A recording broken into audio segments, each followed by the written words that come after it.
Hi, folks. Of course, I'm here. I'm just sharing. So, if you'll be patient for another minute or two.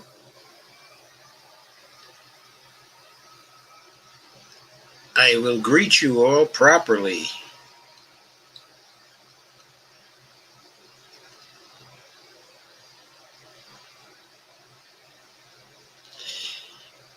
Evidently, FB has decided not to make it too difficult to share today. I have no idea why that is the case.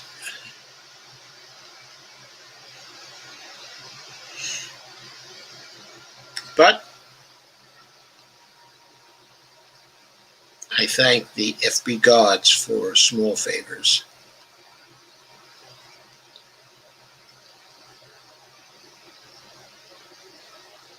Makes my life easier. Maybe yours too. Please share, share, share. By the way, happy Christmas weekend. Nice that it came on Friday.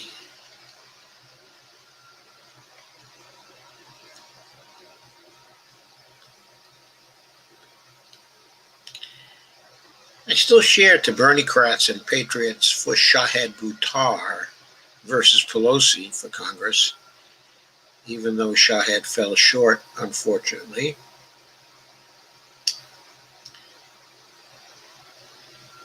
I was real sorry about that.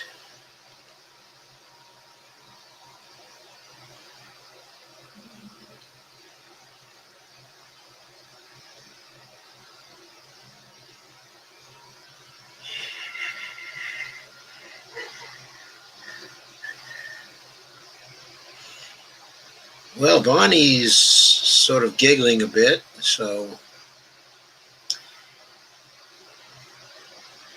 you must be saying some funny things while I chat here.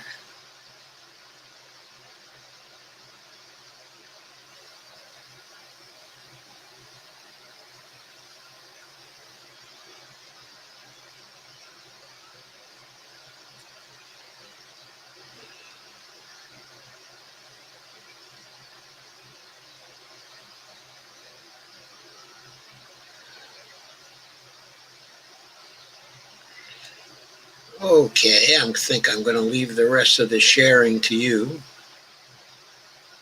And thank you very much for it. I'll just send a couple of messenger notifications to key groups, key people, and one key group.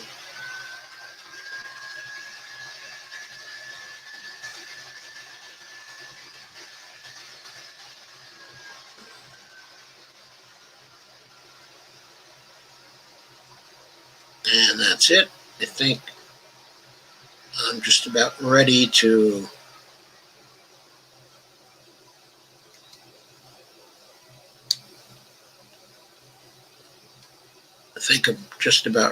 join you in body as well as in spirit.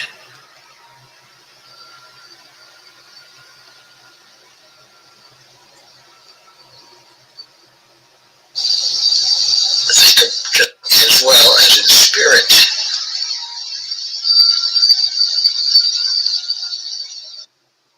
Sorry, I had to quiet my Facebook page there. Didn't want to collaborate. Oh, I'm glad so many of you have arrived. That's very nice. Thank you.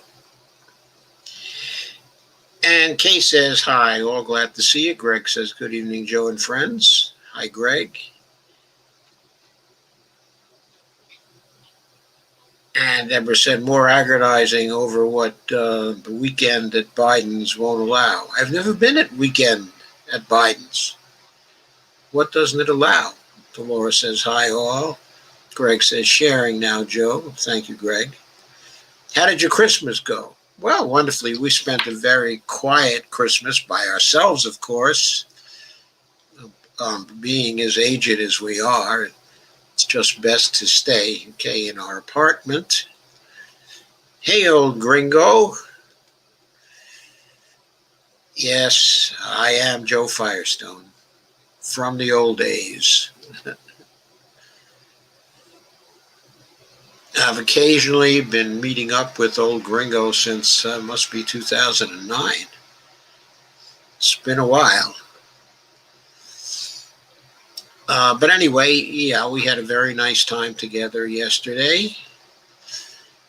And I've been cooking bouillabaisse for 3 days for Bonnie.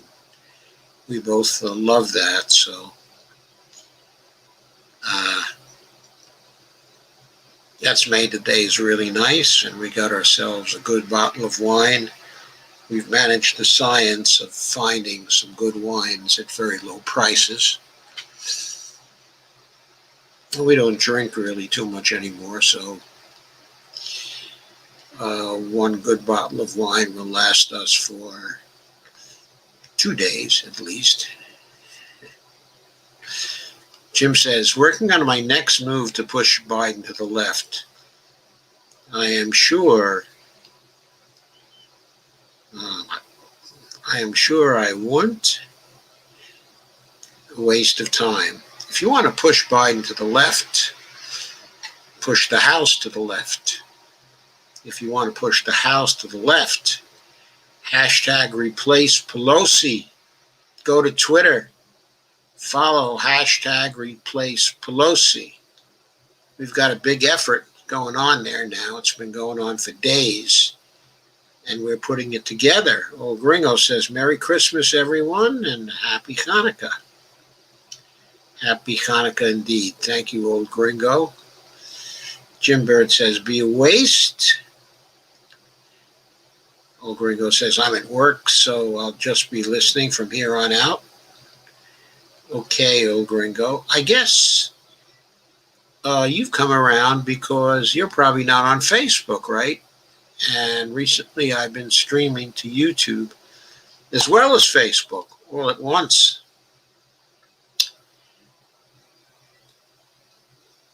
So nice to see you again. And Dolores says, hi all. And Greg Miller says the gang's all here. I don't know if the gang's all here. So far I see only a few of the gang here. All very welcome, of course. But I think a lot of the gang have not been heard from here yet. Greg says, you didn't share a photo with us. I would have loved to have seen that dish. Well, next time I make it, I'm probably going to make a paella for New Year's. So maybe I'll take a picture of that and I'll share. Cora Emanuel says, hi, everyone. And Kathy Langto says, the decision in Julian Assange's extradition hearing is coming January 4th. Please pressure your representatives to support Tulsi Gabbard's proposed bill to pardon Assange and Snowden. Spread the word. This needs publicity. This is very, very important. Very, very important. Unfortunately, it's also important to replace Pelosi. That's coming to a head on January 3rd. So I'm devoting an awful lot of effort to replace Pelosi. And Matt says, why are so many members of the House afraid of Pelosi? Can someone explain her power? She's universally detested and has just lost seats in the House. Well, first, she's not universally detested by those in the House who have worked with her for many years. She has close friends and cronies that she has helped to put into the House, and they are loyal to her. Now, I'm not going to say they're a majority of the caucus, but they're very big portion of the caucus. And there are others who are afraid, because she has the power, of course, to steer committee assignments, and she's put all her people into positions of power in the committees. And she just got through denying AOC a committee seat on the Energy and Commerce Committee. This is the second time AOC was denied a spot on that committee. The first time around, she just had gotten into Congress, and she was not selected for the committee, even though she put her hand up, because it was said that she was a freshman, so she couldn't be appointed. This time, she was favored, and the dean of the congressional delegation in New York City, Jerry Nadler, was supporting her, and everybody thought the fix was in for her this time.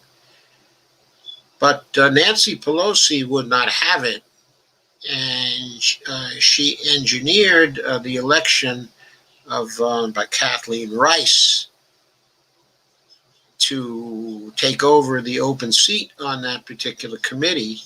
Kathleen Rice won by 46-13 because Pelosi, aided by Hakeem Jeffries, who is, of course, her heir apparent in the House at this point, came together to whip people into line and to block AOC.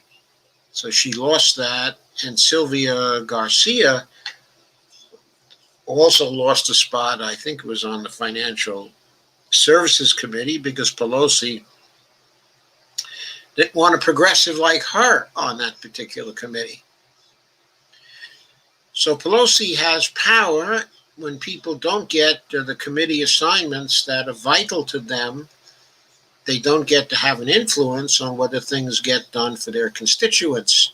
And if they go through a number of terms not being able to legislate very much, then sometimes they are no longer elected. And that, of course, is a problem. The first time around, the squad got the primary challenges. Of course, they fended off the primary challenges. They won easily. They were still popular.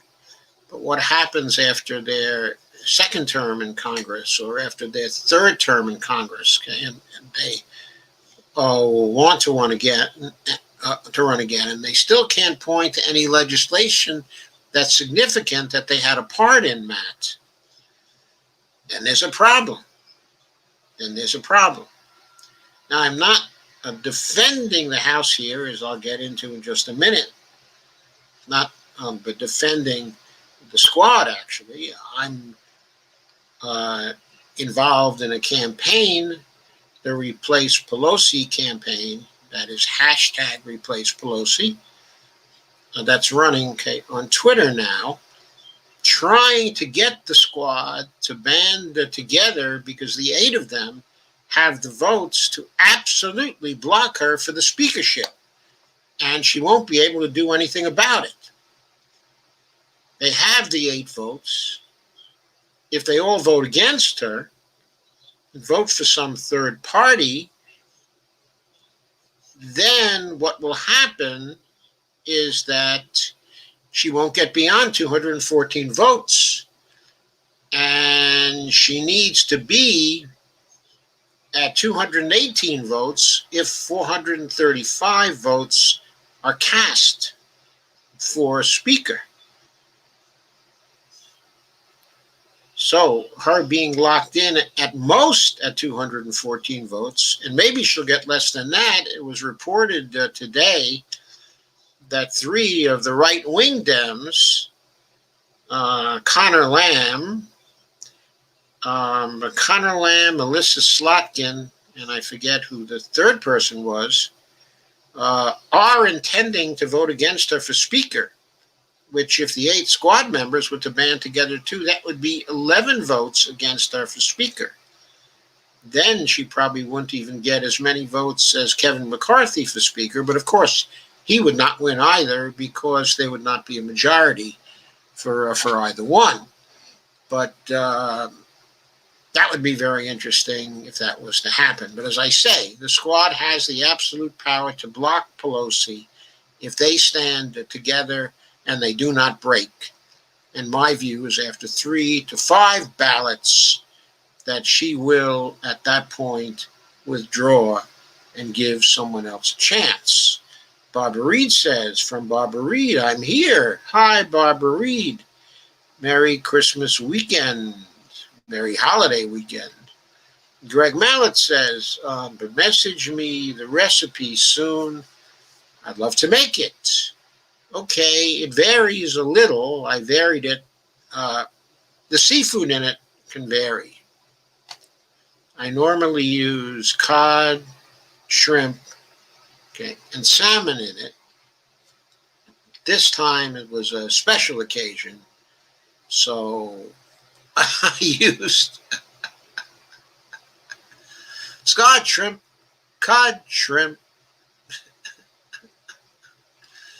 scallops, salmon, also mussels, and lobster.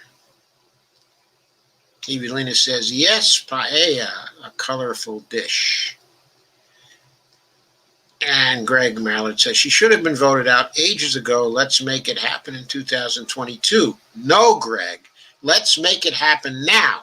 We cannot wait until 2022. Jimmy Dore has been running a campaign wanting the squad to trade their votes for a Medicare floor vote in the House. In my view, that is too cheap a price to ask. What they need to do is to replace Pelosi, first by blocking her, then letting new candidates come out of the woodwork, and then they get to negotiate with those new candidates from a position of strength, because none of them can get a majority if the squad won't stand with them. So I think they could get all kinds of things from a new speaker candidate. They could get floor votes for a number of essential things, including Medicare for all, including a Green New Deal, including student debt elimination, including a great housing bill,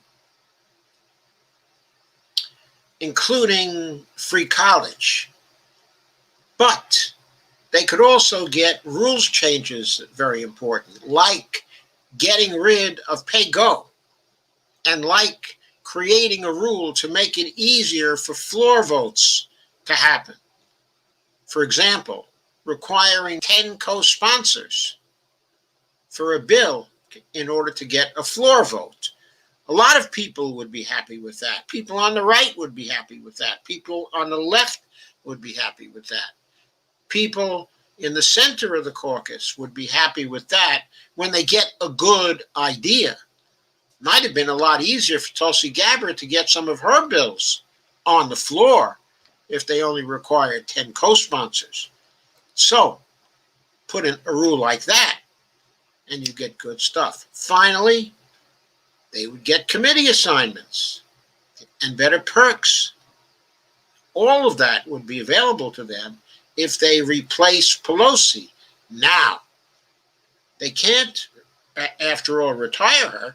She would still stay in the House if she wanted to stay in the House, but they can replace her as Speaker. That's for sure. Look for the hashtag Replace Pelosi. That's where I and the people I'm collaborating with are running this campaign from. Kay says, hi, Evelina. Oh, by the way, there'll be a Facebook group for this pretty soon, Greg. It's going to be the Replace Pelosi Facebook group. And somebody in our group is starting it right now. Kay says, hi, Evelina. Evelina says, hi, Kay. Greg says, hello. Glad to see you here with us. Carmen says, love cod, about the only fish I eat. Greg says, let's replace her, okay, with Ilhan. Omar. That's not going to happen. It won't be with a member of the squad because the rest of the caucus will never accept a member of the squad as speaker just now. They probably would not even accept the Jayapal, or O'Connor, though they might have an outside chance. It's going to have to be someone in the center of the caucus on quite a few issues. Now, the center of the caucus doesn't mean the center of the House. It just means someone decently to the left of Nancy Pelosi, who right now, when it comes to economics, when it comes to trade, when it comes to fiscal policy, and issues of that sort, when it comes to democracy, issues of that sort, is on the right of the caucus. She's not on the left of the caucus. She's got this reputation as a lefty because of propaganda from the right. For ages and ages and ages, they've been propagandizing that she's a crazy lefty. And for ages and ages and ages, she's been a Clinton Democrat. That's the truth of the matter.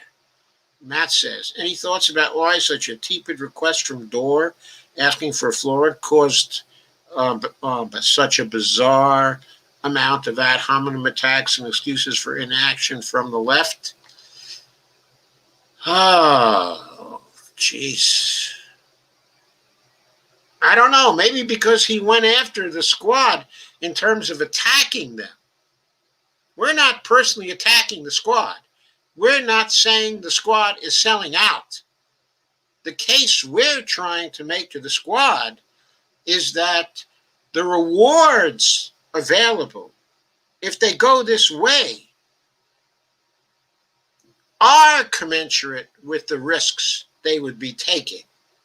Okay, now the reward from just getting a floor vote, for Medicare for all, which is very, very likely to lose, isn't worth the risk to the squad members who worked really hard to get in Congress and to stay in Congress, and who are doing the best they can to represent their constituents at this point in relation to what they believe they can get through right now. I don't accuse any of them of bad faith. I mean, Jimmy was wiping the floor with them.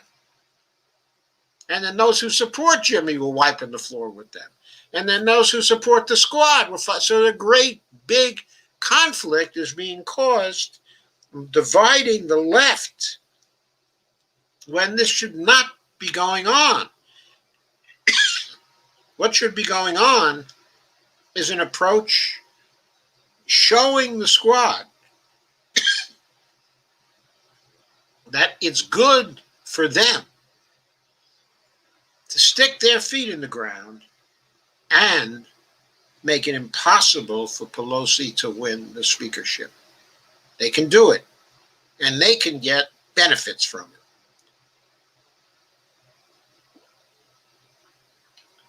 Carmen says, greetings. We're having 33 in Florida tonight. I'm so glad. This summer was brutal. Cara Emanuel says, I don't understand why I have to pressure the squad to do what's best for them and ultimately for us.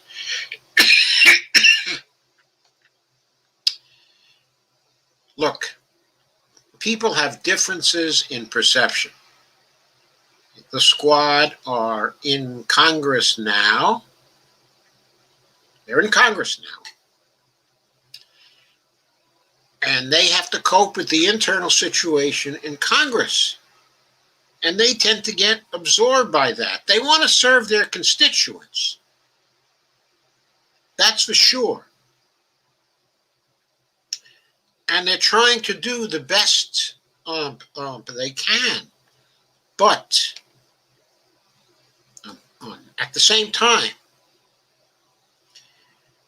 they have to worry about the downside risk. There's downside risk for opposing Pelosi if they don't have a united front among them all, if they don't all agree that they're going to stand together. There are 4 new members of the squad. 2 are probably really, really solid. Cori Bush, and Jamal Bowman, and the original 4. 6 of them, therefore, are probably very, very solid. But is Mondaire Jones that solid? We don't know yet. We don't know whether Marie Newman is that solid yet.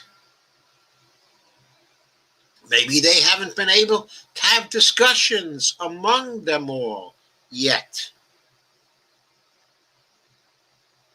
I don't know what the internal situation is with respect to that. And we don't know. And they need the 8 to stand up, at least at first. Now, maybe 5 could do it. But theoretically, mathematically, 5 could do it.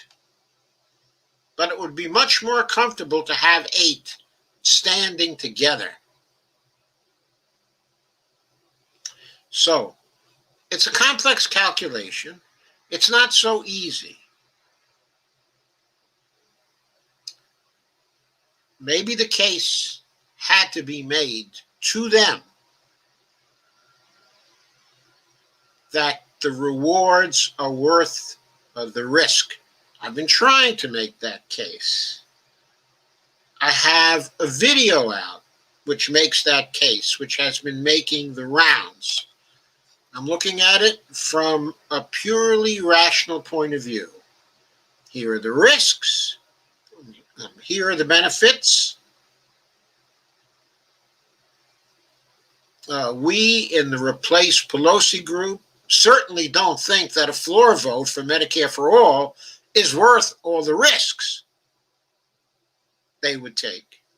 But we think that all the rewards we outline are worth the risk. So we want them to do the same thing Jimmy wants them to do, which is withhold their votes from Nancy Pelosi. But we also want them to play this game in such a way that they get to negotiate for a whole range of rewards for them and for us.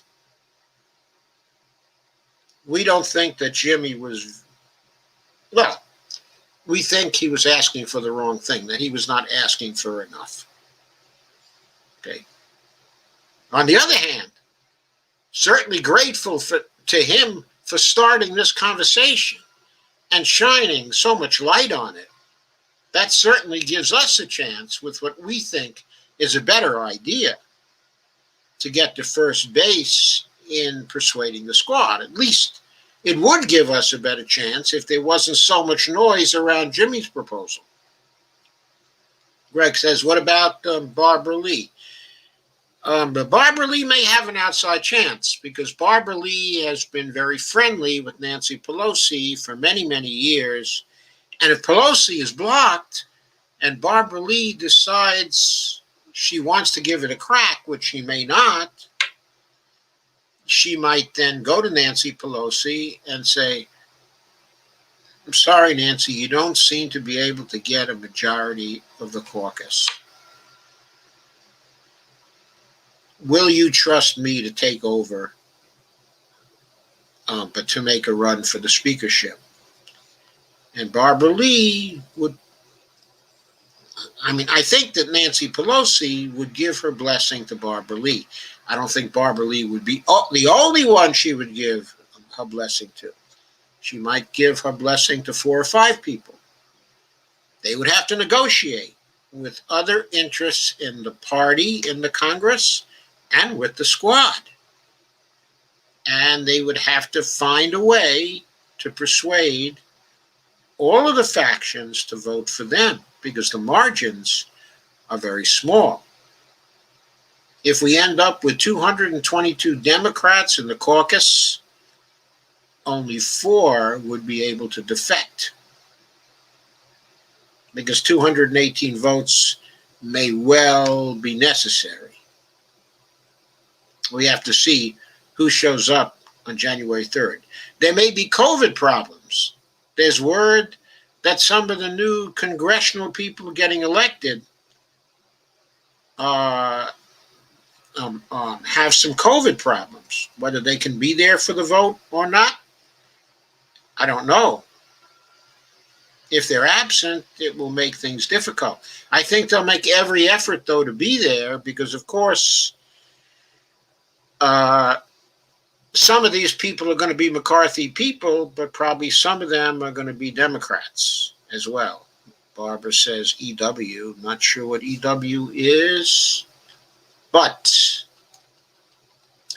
I do want to get to the subject, so I'm going to come back to your comments at a later time.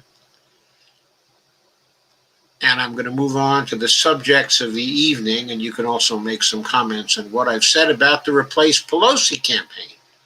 Right? Okay, so let me share the screen.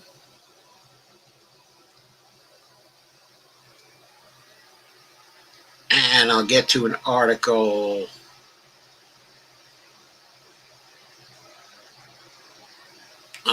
I will get to an article that has given us at least a part of the title.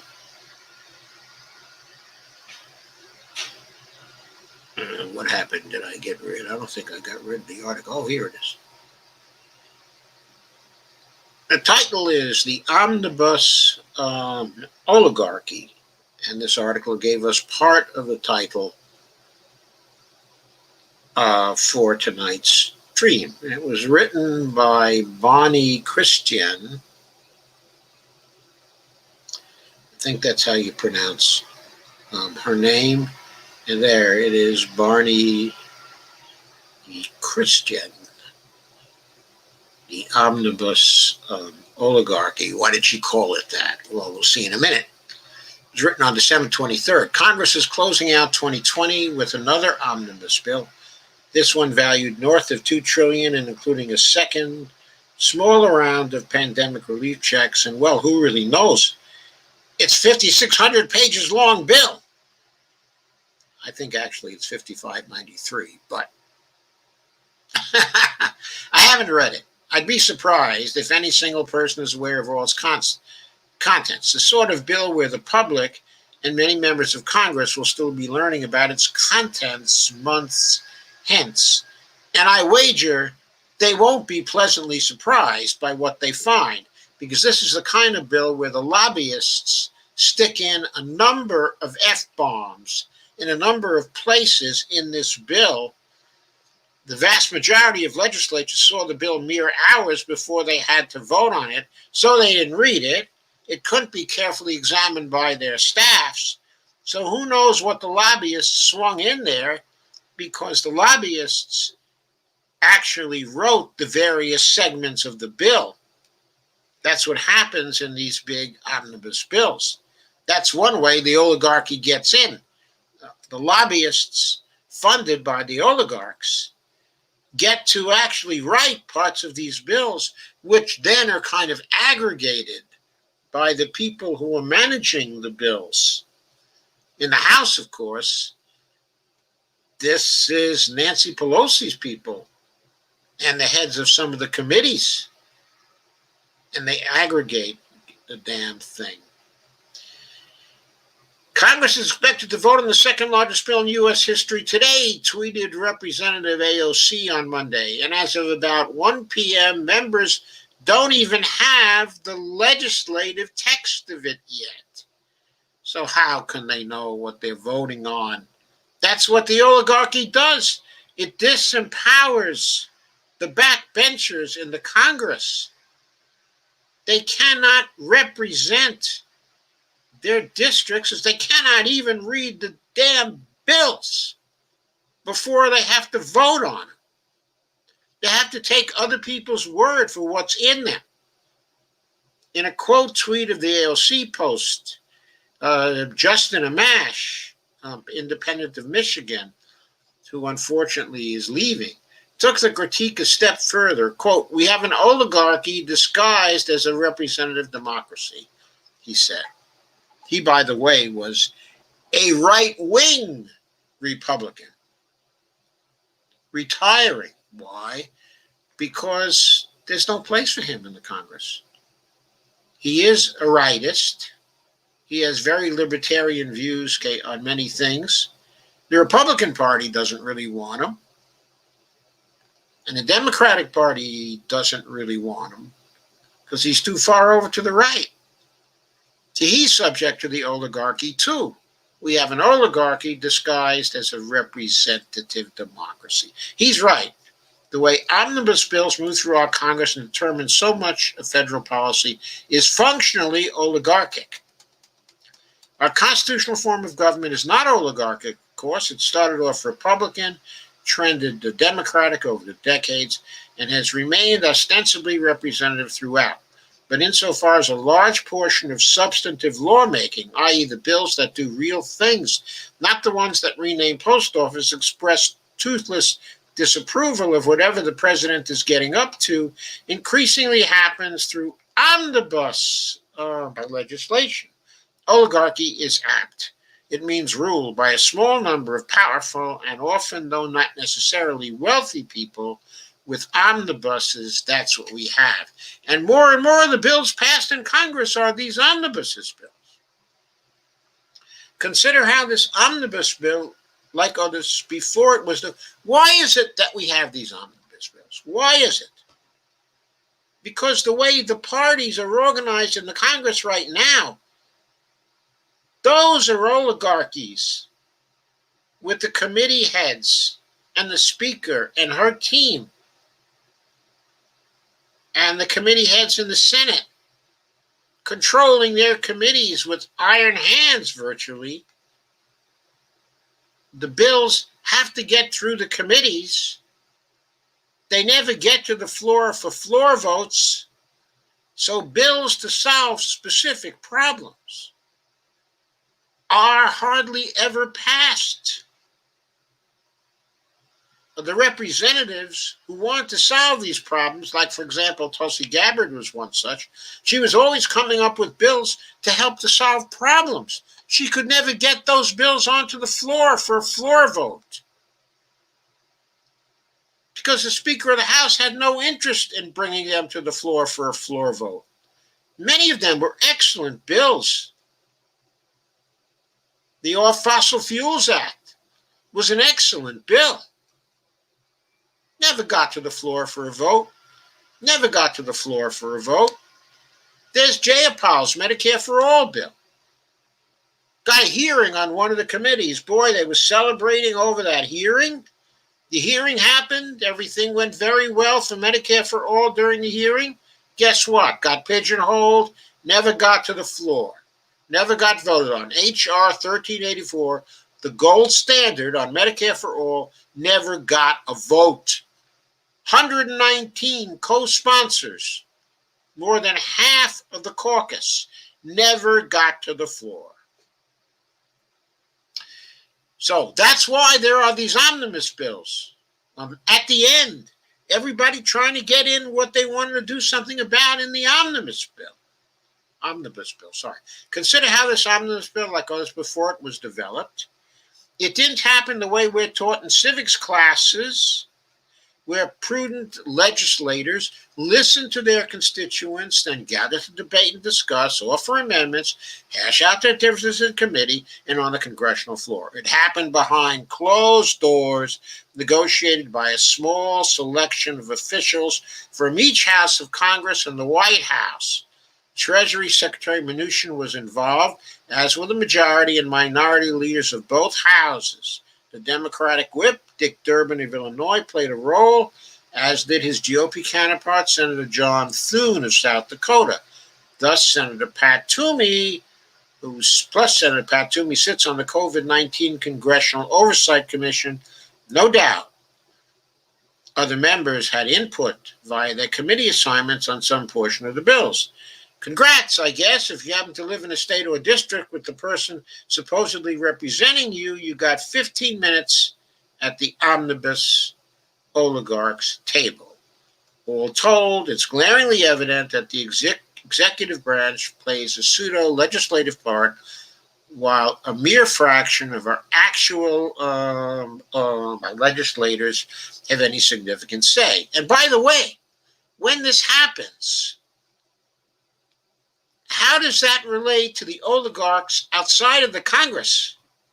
Well, the oligarchs outside of the Congress funnel the money for Congress through the oligarchs in Congress and through the places the oligarchs want to send the money to, like the DSCC and the DCCC and the national committees of both of the parties and the PACs favored by the oligarchs themselves and the oligarchs in Congress. All the money is funneled through them.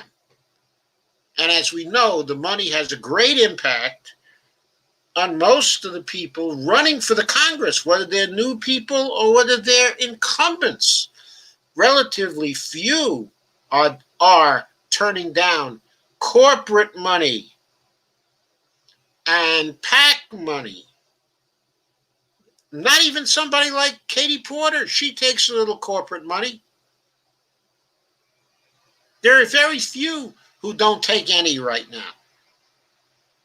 So this is a relatively new dynamic. As recently as the 1990s, the congressional habit was to pass around a dozen appropriations bills to fund the government each year. A dozen! In the 90s. The 1980s saw a short-lived trend of consolidation into omnibus packages, but a more sustained pattern began in 1996 and has continued since. President Trump swore off signing omnibuses in 2018, but it was a short-lived opposition to a format often deemed regrettable but inescapable. Now we have a 5,600-page plan to spend more than $2 trillion, which is about $1 in every 10 of our estimated GDP for 2020. But it's more than $1 in every 10 because, of course, some of that $2 trillion is deficit spending. And the deficit spending carries with it, in fact, all spending carries with it, a fiscal multiplier of some sort.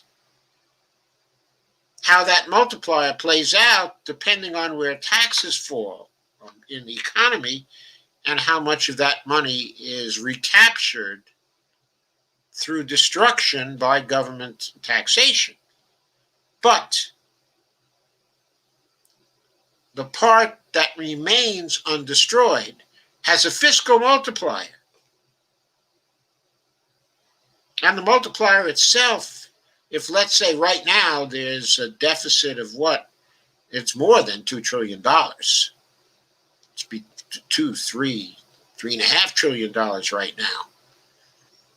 Deficit spending, depending on where it falls, can have a multiplier of 3 times, 3.5 times. Could be less than that too, because it could be spent on things that don't have such a high multiplier. But if the multipliers are averaging 2 times, it's more than $1 in every 10. It might be more like $2 in every 10 of our estimated GDP for 2020, or even a quarter of our estimated, I won't say a quarter, I'd say maybe 25% of our estimated, no, that's a quarter, maybe 15% of our estimated GDP for 2020. One law spending 1/10 of all the money our whole country made this year, and maybe a dozen people are meaningfully involved in deciding where it goes. That's oligarchy. And it's not even oligarchy for the sake of emergency. These negotiations have been going on for weeks and weeks. Yes, it's a faux emergency that these people created by not passing anything in the interim. Remember, Trump was talking in early fall about getting a second set of relief checks out before the election. The omnibus approach is presented as a concession to efficiency, but that's hardly credible with timelines like these. Quote, Congressional leaders could have put a bill on the floor in the spring, allowed members of Congress to vote on amendments for weeks to the point of total exhaustion, as Amash observed, and still gotten a relief bill finished months ago. Yes, the CARES Act was passed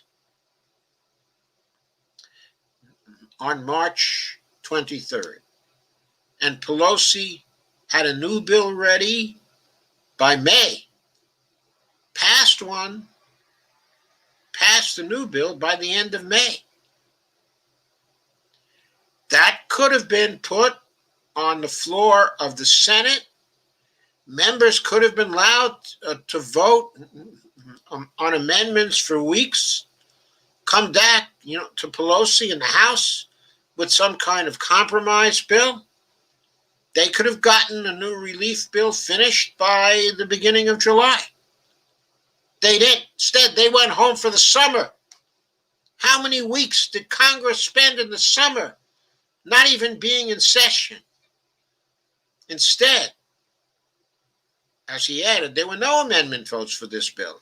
Pelosi, like former House Majority Leader Paul Ryan, typically doesn't allow them unless they're pre-approved by her. It was entirely crafted by the small group of House, Senate, and White House oligarchs. And that's another reason why Pelosi has to be replaced. Why replace Pelosi is so important right now, not in 2023. She's already said she's not going to run again in 2022. So don't give me that crap. She needs to go now. It's true that these bills, once finished in private talks, are fast-tracked through committee and typically rushed to just one vote. But speed is not the main perceived advantage. That honor goes to guaranteed results. It is very rare for an omnibus bill to fail. Per one analysis published in the American Journal of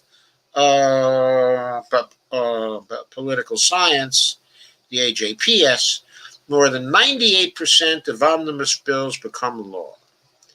Omnibus legislation is successful because it has everything. The incentive of the procedure is to make these bills very broadly palatable by giving both sets of party leadership whatever appropriations they want. Instead of considering each item as a separate bill or amendment, legislators are forced to do one up or down vote on the whole thing. They don't know what all's in there, but they certainly know about the headline items whose failure could get them tossed out of office. Because, of course, the headlines contribute to the ads, right? Just generally, they vote yes. Omnibus bills are too big to fail and too big to veto, which enables party leadership to wield power even with divided government, narrow and rapidly shifting majorities, and internal party division. It also creates a Congress within the Congress, this oligarchic group empowered to dictate the small range of ideas given a real hearing in our legislature, ideas that overwhelmingly come from long-standing members with high leadership rank and often secure seats in strong partisan districts, e.g. Pelosi in deep blue San Francisco. And where do these ideas overwhelmingly come from? Not from the long-standing members themselves, from their donors, from the lobbyists that deal with them and that meet with them and that they discuss these ideas with. Sure, they have an imprint on these ideas, but the oligarchy is both within Congress and without Congress. And there's this small oligarchy that deals with the small group of congressional leaders to shape these things. The final House vote on this week's bill was 359 to 53. The final Senate bill was 92 to 6. Trump has raised objections, but if historical patterns hold, he'll sign this or have his veto overridden. There's another omnibus bill on the way. The oligarchs have spoken. Now that, my friends, was a great article about the way American government and the Congress really works these days. and explains why it's so hard to get floor votes for progressive initiatives that wouldn't get incorporated in these omnibus bills, because the omnibus bills are directed by the small group, of oligarchs who define the range within proposals can be made. We've lost control of this, folks. We got to get it back. The first step in getting it back is replace Pelosi. Give the squad some power to negotiate. Okay, next. There's something from Dave Dayen, who you know by now is my favorite columnist. Actually, when I first started to present his stuff here, I wouldn't have said he's my favorite columnist. I mean, I knew his work well. I thought highly of it, but I didn't think he was my favorite columnist. But this unsanitized column through this year, COVID, this has been terrific. Anyway, this is the last unsanitized of the year. It was done at the American Prospect on December 24th. Title is $2,000 Check Battle Heads to an Endgame. This is the last unsanitized of the year. The Prospect is taking off Christmas week. We'll have plenty of best of 2020 lists from our staff on the site, along with a couple of other goodies. If there are developments in the COVID relief story, see below. I may dust off the computer and bring them to you. Knowing Dave, I'll bet he will. I hope you got something out of these columns. He describes them as basic missives, which I began in the middle of March and have done practically every day since. I think this chronicle of an extraordinary year, a first draft of history, was important to produce. Now I'm going to ask something of you. We're about 125 monthly donors away from hitting our goal for the end of the year. If you want more stories about ideas, politics, and power, I'm asking you to support our work with a year-end tax-deductible monthly donation. You'll get our print magazine, all our web stories, newsletters, and video events. Have a lot of great stuff cooked up for next year. We can't do it without you, so please donate today. I certainly want you to look favorably on this. But I also want you to visit my own Patreon site. I need some donations too. I really do. I have to keep the lights on too. And my monthly donations right now are pitiful. So please go to my Patreon account at patreon.com/Joe_Firestone. And please do think about and act upon a contribution. Anyway, now on to Dave's first response for this column. There have been several developments in the past 24 hours in the continuing story of direct payments for Americans. When we last left you, Donald Trump had blown up an already passed deal by saying the payments were ridiculously low. The Democrats immediately took him up on the offer to expand payments to $2,000. The House planned to come in Christmas Eve to request by unanimous consent to quickly pass the bill without hundreds of members having to get back on planes and risk their health. More important, those they come in contact with, because while many are vaccinated, there's still a risk of shedding the disease. This morning, the House Ways and Means Committee introduced the Caring for Americans with Supplemental Health Cash Act, the two-page bill that just increases the direct payments from $600 to $2,000. And Dave says his money was on the Dollar Act, but such is life. Not sure what the Dollar Act was exactly. Steny Hoyer, the House Majority Leader from nearby Maryland, asked by unanimous consent to pass it in the House. Republicans, as promised, denied unanimous consent, leaving the bill unpassed. And there's a video, of Debbie Dingell after the bill was voted down, very ceremoniously banging the gavel and saying Merry Christmas with such an intonation of disgust and contempt in her voice for the Republicans who denied consent to this bill to increase the payments from $600 to $2,000. By the way, if Replace Pelosi succeeds, probably one of the new candidates for Speaker is going to be Debbie Dingell. She's close enough to Pelosi to get her blessing. Speaker Pelosi released a statement chastising Republicans for not allowing the bill to advance. She said, on Monday, I will bring the House back to session where we will hold a recorded vote on our standalone bill to increase economic impact payments to $2,000. Hopefully, by then, the president will have signed the bipartisan and bicameral legislation to keep government open and to deliver coronavirus relief. I have to say, I don't know if it's wise for the president to have signed the bipartisan bill until Mitch McConnell passes this new bill that increases the payments from $600 to $2,000.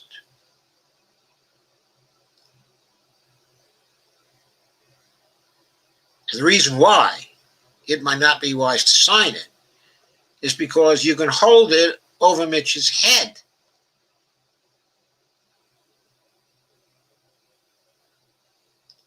If no stimulus is passed, okay, you see, if the bipartisan bill is not passed, then the consequence for Mitch is that most likely David Perdue and Kelly Loeffler don't get elected to the Senate, and Mitch is no longer the majority leader of the Senate. That's what is likely to happen, and he knows it. So that gives the president something to hold over Mitch's head. He hasn't had anything to hold over Mitch's head since Amy Coney Barrett was confirmed. And the president stupidly did not hold Amy Coney Barrett over Mitch's head, as I've said now countless times on here. A few things to keep in mind. First, the House was going to come back into session anyway, but yesterday President Trump vetoed the defense authorization bill that had overwhelming bipartisan support, and Pelosi had already announced the House would return to override that veto. Second, two unemployment programs that approximately 14 million people are using right now expire on Saturday unless Trump signs the COVID relief bill. That's why Pelosi is begging him to do so. Furthermore, an eviction moratorium extended in the bill expires on New Year's Eve. Guaranteed sick leave expires that day too. Consumer spending has begun to fall, and the economy is in a fragile state. Millions of increasingly desperate people's financial lives are on the line. But the problem is Mitch. Once Mitch has the COVID relief bill, once he has the defense bill signed by the president, if those two are going to be signed, what is to hold Mitch to the possibility that he will get enough Senate Republicans to increase those payments from $600 to $2,000? Can Mitch be trusted I don't think so. I wouldn't trust him as far as I could throw him. Right now, government funding expires on Monday and will shut down if Trump doesn't sign the bill. There's likely going to be a third vote on Monday on a continuing resolution to fund the government, perhaps through the end of his Congress. There's total confusion over what Trump is willing to sign or not, right? Because Trump is negotiating hard. He's not telling people what he's going to do. The implications of his rejection of the relief bill are catastrophic. Okay, the political implications, but for Republicans, are similarly so. While Trump literally raised money off his demands for the bill, the House will pass the Cash Act on Monday. That point, Senator McConnell will be standing between Americans and an extra $1,400 of survival money. On Christmas week, the raging pandemic, with two of his incumbents up for election in Georgia January 5th. David Perdue is literally running an ad in the state touting his support of the COVID relief bill that Trump trashed as a disgrace. If Perdue and Loeffler were getting hammered before, their party's roadblock to relief is even more conspicuous now. And their own roadblock to relief. Neither of those people ever wanted any relief. I don't believe that both of them, if I recall correctly, even voted for the CARES Act. I think at least one of them voted against it. Didn't want any relief for the poor, while they were making profits off inside information concerning COVID that they used in their stock market trades. That's a big issue in Georgia, by the way, now. Even for low information voters, that check that might have gotten them to them by election day won't get there now. So what does McConnell do? He can ignore the bill and risk losing his majority in the Senate. He can put it on the floor, release Perdue and Loeffler to come back and vote for it, and hold back the rest of his caucus, which would be unpredictable and wouldn't solve the problem. The Republicans would still be seen as Scrooges. He could allow the bill to pass to save his majority, which would go against his instincts of kneecapping the Biden economy. This has the GOP in complete disarray, and Democrats looking like savvy operators taking advantage of a huge bungle.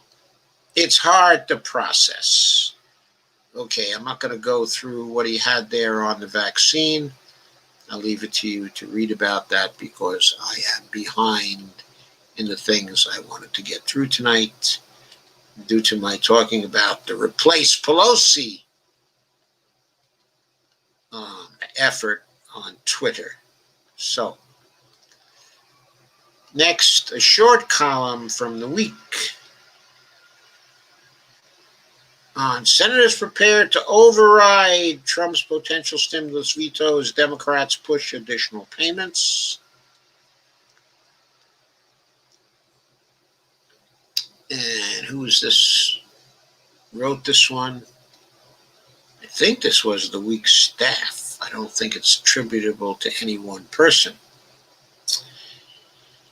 Anyway, this is on December 23rd also. The Senate's getting ready to override Trump's vetoes 2 times as he's on the way out the doors. Out the door. After Congress passed a massive spending package that included a range of COVID-19 relief proposals, Trump declared his opposition to the stimulus, threatening to veto if it's not amended to include 2,000 checks. So he had a video on this. He called the bill a disgrace because it had only the $600 check proposal, even though that proposal came from his Treasury Secretary Mnuchin. I love that. House Speaker Nancy Pelosi quickly agreed Congress should distribute bigger checks, and other Democrats echoed her view, except for the idiot Amy Klobuchar, said Trump should sign the government funding bill first. Meanwhile, Chuck Grassley mentioned Wednesday that senators have already been told they may have to return to session to override Trump's veto. Senator Rand Paul wasn't a fan of the spending package, possibly complicating a unanimous vote for an override. Also likely to get overridden is Trump's potential veto of the annual National Defense Authorization Act, which allocates $741 billion to the Pentagon. Trump pledged to oppose the bill because it mandates renaming military bases named for Confederate leaders. That bothered Trump. Both the House and the Senate passed the bill with more than two-thirds support, nullifying Trump's potential veto. And the Senate Majority Leader Mitch McConnell has already set up the process for overriding it. This little column was done by Catherine. I guess her name is pronounced probably Kroschik. I'm guessing. I don't know how to pronounce Krawczyk. I'm guessing it's Kroschik. Okay. Next. So that's what's going on with the stimulus bill, I should say, the relief bill shenanigans and the funding bill shenanigans.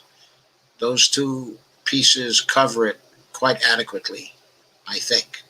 So let's move on to our next subject, which is Trump's last ditch.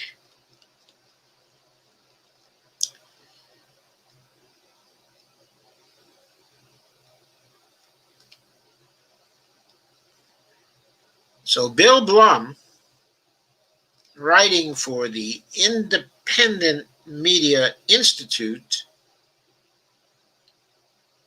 which article was picked up by LA Progressive, is entitled Trump Coup Attempt Coming January 6th. There's a little cartoon. La, la, la, la, la, la, la. I've never had to face the music before. Why should I start now? That's the Electoral College. Donald Trump isn't about to concede the presidential election to Joe Biden. Not now and seemingly not ever, says Bill Blum. Anyone who's followed Trump closely knows two things about the man that make it relatively easy to anticipate his next move. The first is that ideologically, Trump is a fascist who has no regard for democracy. Second is that psychologically, he's a malignant narcissist who suffers from a toxic stew of narcissism, paranoia, antisocial personality disorder, and sadism. I really agree with all that. As a result, it's virtually impossible for him to acknowledge, much less accept failure. Though he's had to do it many times in his life, many of his business has failed. On the other hand, he rationalizes that by saying they weren't failures, they were strategic bankruptcies. You see, there's a big difference. Trump also faces the prospect of being prosecuted for a variety of state and federal felonies upon leaving office.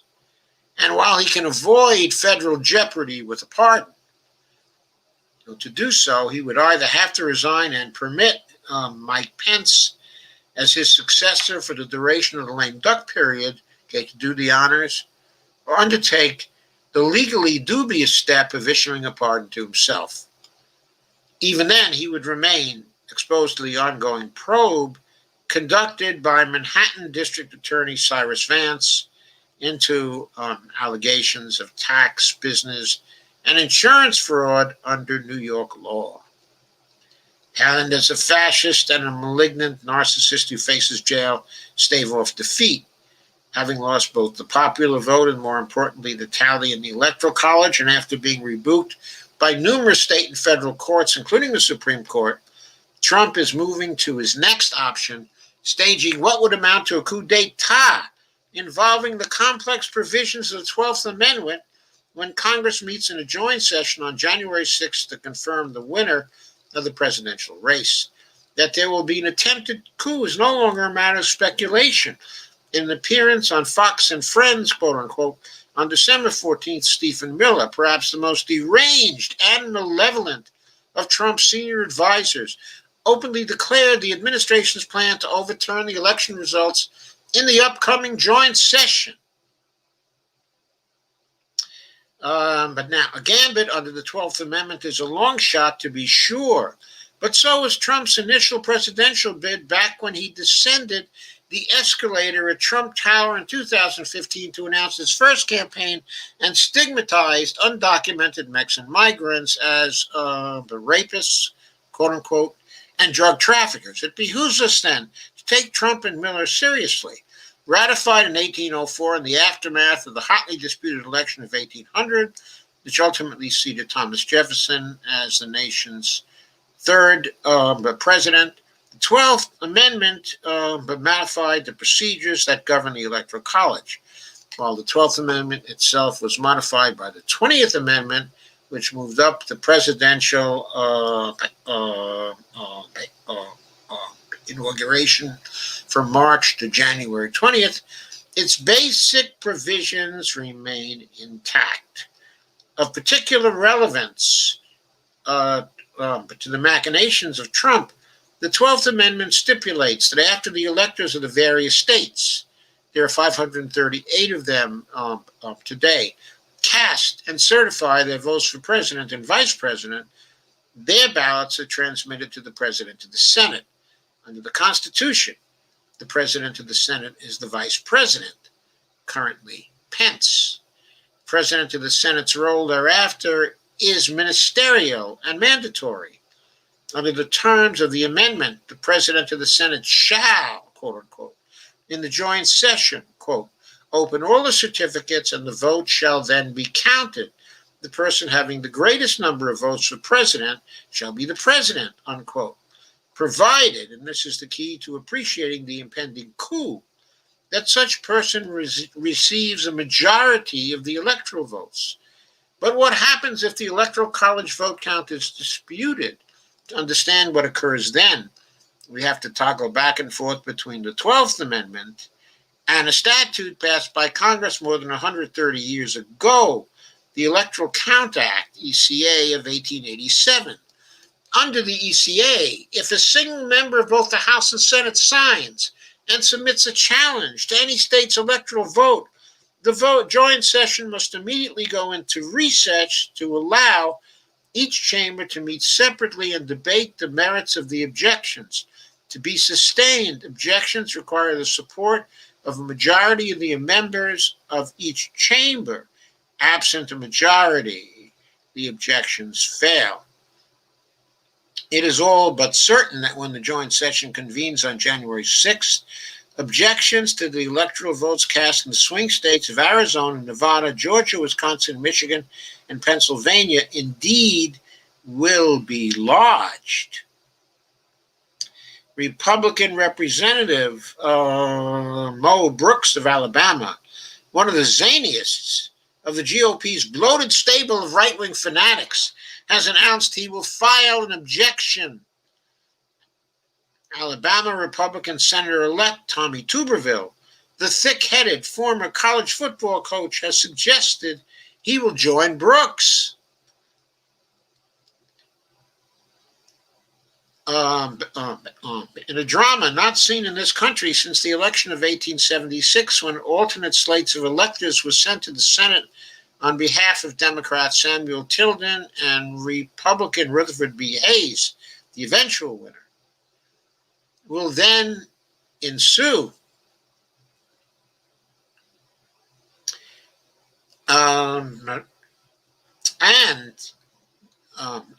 a manner reminiscent of 1876, alternate pro-Trump slates of Republican electors have met in several swing states and plan to send their votes to the Senate in time for the joint session to back up the objections that will be raised by Brooks and Tuberville. Both the 12th Amendment and the ECA address a doomsday scenario in which no candidate wins a majority in the Electoral College, whether because of the president's of alternate electors or for other reasons. In the event, the task of naming the next president is transferred to the House. The House conducts a contingent election, but with each state delegation getting one vote rather than each representative casting individual votes. Since Republicans will hold 27 House delegations in the next Congress, Trump would emerge victorious. Fortunately, a contingent election in the House is highly unlikely because the Democrats control the House. Several Republican senators, including Senate Majority Leader Mitch McConnell, have recognized Biden as the president-elect. The Brooks and Tuberville objections, even if backed by some of the alternate electors, are destined to fail, as their objections will be subject to an ordinary majority vote in each chamber. In addition, to date, no votes cast by a rogue pro-Trump electors have been certified by state governors or officially by any legislatures of the states as required by the ECA. But even that won't necessarily end Trump's attempted coup. According to press reports, Trump is considering advice offered by Michael Flynn to declare martial law to force a new election in the swing states that vote for Trump. Flynn, the disgraced retired Army Lieutenant General and former National Security Advisor who Trump pardoned in November for lying to the FBI, has been promoting the idea of martial law on Twitter and on right-wing media. In any other era, Flynn would be dismissed as a caricature straight out of, quote, Dr. Strangelove, unquote. The trouble is, we're living in the increasingly treacherous, waning days of the Trump era, dominated by a fascist and a malignant narcissist desperate to remain in power. Trump's coup will fail, but not before leaving a lasting stain on American democracy. That is another very fine article by Bill Blum. Pay attention to that. Understand that's going to be coming. Be prepared to react in whatever way possible and whatever way necessary to block Donald Trump, the would-be dictator of the United States. That, of course, is very, very important. One final thing that I thought I would simply mention,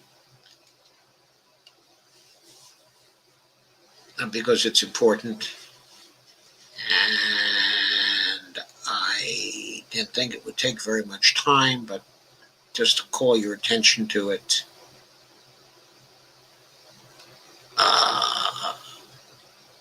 Where is it?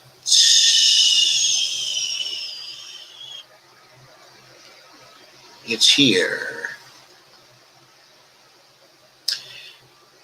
This article from Common Dreams by Kenny Stansel. Headline is, Holidays Can't Be Jolly If Your Family is Not Safely Housed. And so progressives urge the CDC to extend the eviction moratorium. And that's it. The eviction moratorium is set to expire at the year's end. That's probably the most important of the expiring things right now.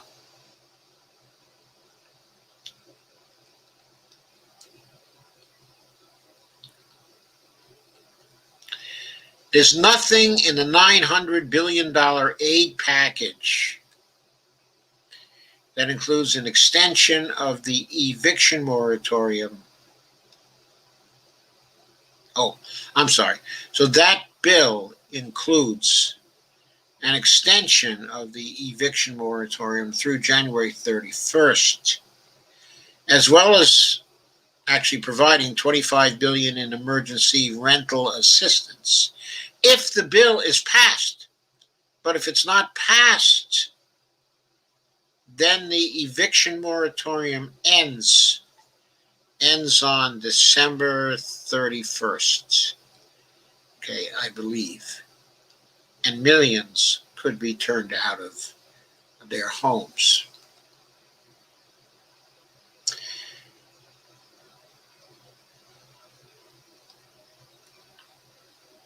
There are millions of renters who collectively owe $70 billion in back rent and are on the verge of a life-threatening eviction in the middle of winter.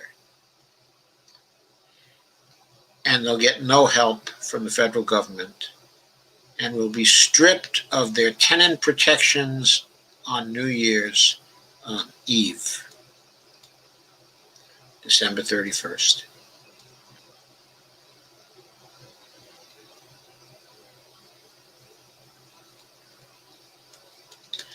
So there's more in the article. I'm going to leave this to you to read.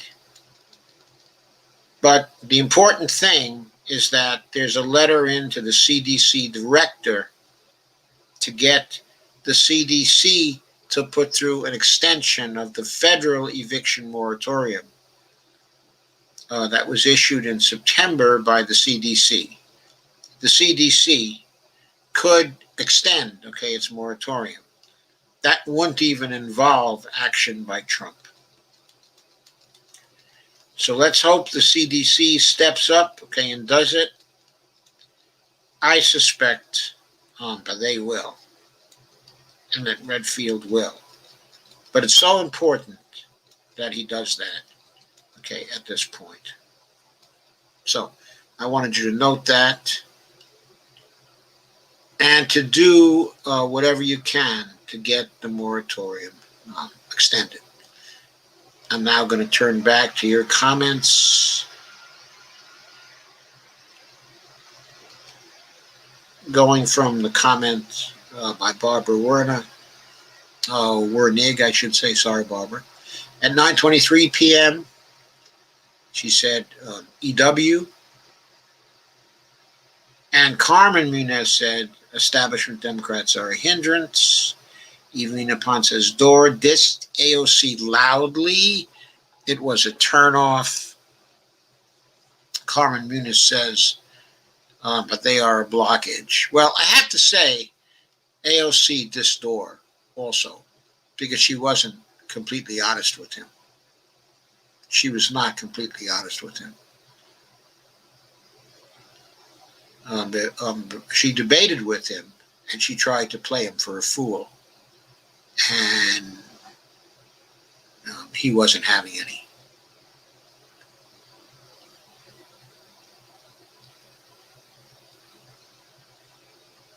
And Kay says, Carmen Muniz, they are a blockage. And Carmen says, a damn. By the way, I have to say about the way that AOC replied, to Jimmy Dore. She gave him a rationale that she had to know was not factually accurate, that it was not true.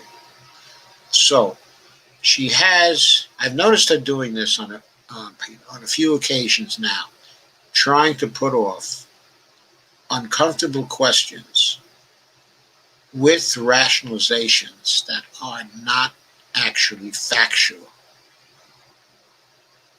I like her very much. I've given money to her campaign. It's fair to say I'm a big fan, of AOC. But as a fan, as a supporter, I'm warning her. Don't get into that kind of habit. Give a real reason why you don't want to do something. Be honest with your constituents and with your supporters. And even with opponents. If there's a reason why you don't want to do something, tell the truth about that reason. This political system has seen far too much lying by the bad actors in it, who lie at the drop of a hat.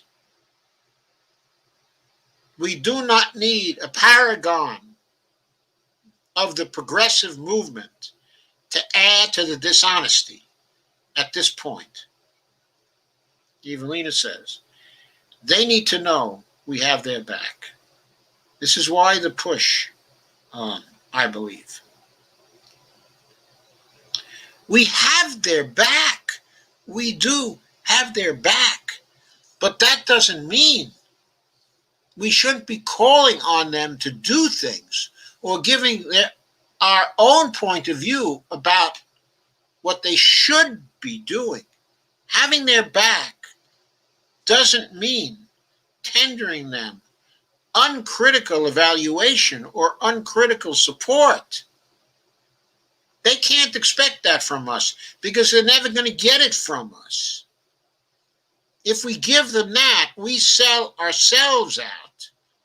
We're not just a fan club of a football team. We have to keep telling the truth. They have to keep hearing the truth. And they have to keep telling the truth, Evelina. That's the way it's got to be in a democracy. So Greg Mallett says, soon, Nina Turner will lead the squad and teach them all a few things. I don't know whether Nina Turner is going to lead the squad. I know Nina Turner is wonderful, Greg. But so is AOC. So is Rashida Tlaib. So is Ilhan. And so is Ayanna. They're all leaders. And Jamal Bowman looks really, really formidable. And nobody's leading Cori Bush. Nobody's about to lead Cori Bush anywhere she doesn't want to go. So Nina Turner is outstanding and really impressive. And I'm completely in back of her getting into the House. But she's not going to step in as the leader of the squad. There never has been a leader of the squad. Who wrote the Automatic Booster Community Act? It wasn't AOC. It was Rashida Tlaib leading with a revolutionary bill that made use of the platinum coin. Who's been leading in the foreign policy area? Hasn't been AOC. It's been Ilhan Omar who's been leading in that area. So, there isn't one leader of the squad now. Talking about the original four, they were the sisters. And now they're being joined by Cori Bush. And she's going to be a sister too. And Nina Turner, she's going to be a sister too. And Marie Newman is going to be a sister too. I don't know what to think about her yet.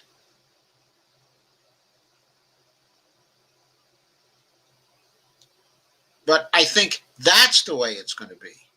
There's not going to be a clear leader. And as for the leader of the progressive group in the House, right now the leader of the CPC is Pramila Jayapal. And there's no one about to lead her by the nose around either. She's a very, very strong figure and very competent as a legislator. So Nina is not going to step in and lead everybody around. That's not going to happen. She'll be a great force. She's a force of nature. Don't get me wrong. Hello, somebody. She's a force of nature.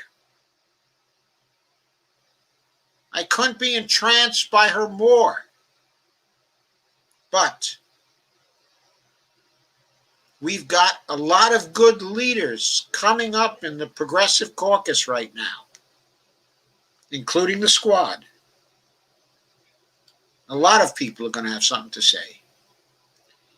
Evelina, Carmen Muniz, funny, isn't it, since they pride themselves as being the blue wave. Kay says, fingers crossed, Greg Mallard. Carmen Muniz says, we're on the deep side of that damn drowning in COVID and preventable hardships, cruel, needless austerity. Anthony seems to be smiling at something. I'm not sure what. Carmen says, yeah, the bone breaker. Get him, Nina, the bone breaker. Evelina Pont says, that blue wave is a tsunami. No, that's Carmen said to Evelina. That blue wave is a tsunami for we the people. Barbara Wernick says, I scroll too fast. I got to get back to Barbara Wernick's comment now.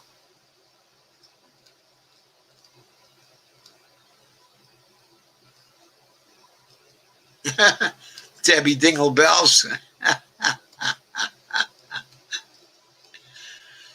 I used to call her Debbie Dingleberry myself.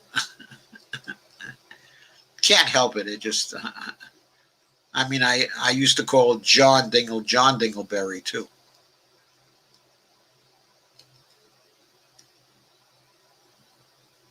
Okay, and he was in the House from 1958 to 2014.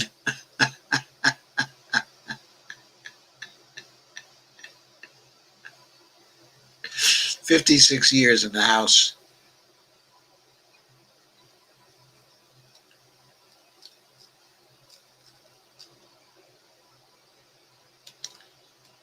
Yeah, you can read a bill that long. Might take you weeks if you were studying it carefully. So Barbara Wernick said, "We have no one representing the people. What about Katie Porter?" Katie Porter doesn't represent the people as much, or I think as well, quite as well as the members of the squad. But Katie Porter is pretty closely tied, to Elizabeth Warren. She's a Warren Democrat. She's not a squad Democrat. If she was a squad Democrat, she'd be part of the squad. So who's more representative of the people? Is it the squad Democrats or the Warren Democrats? Ask yourself that question.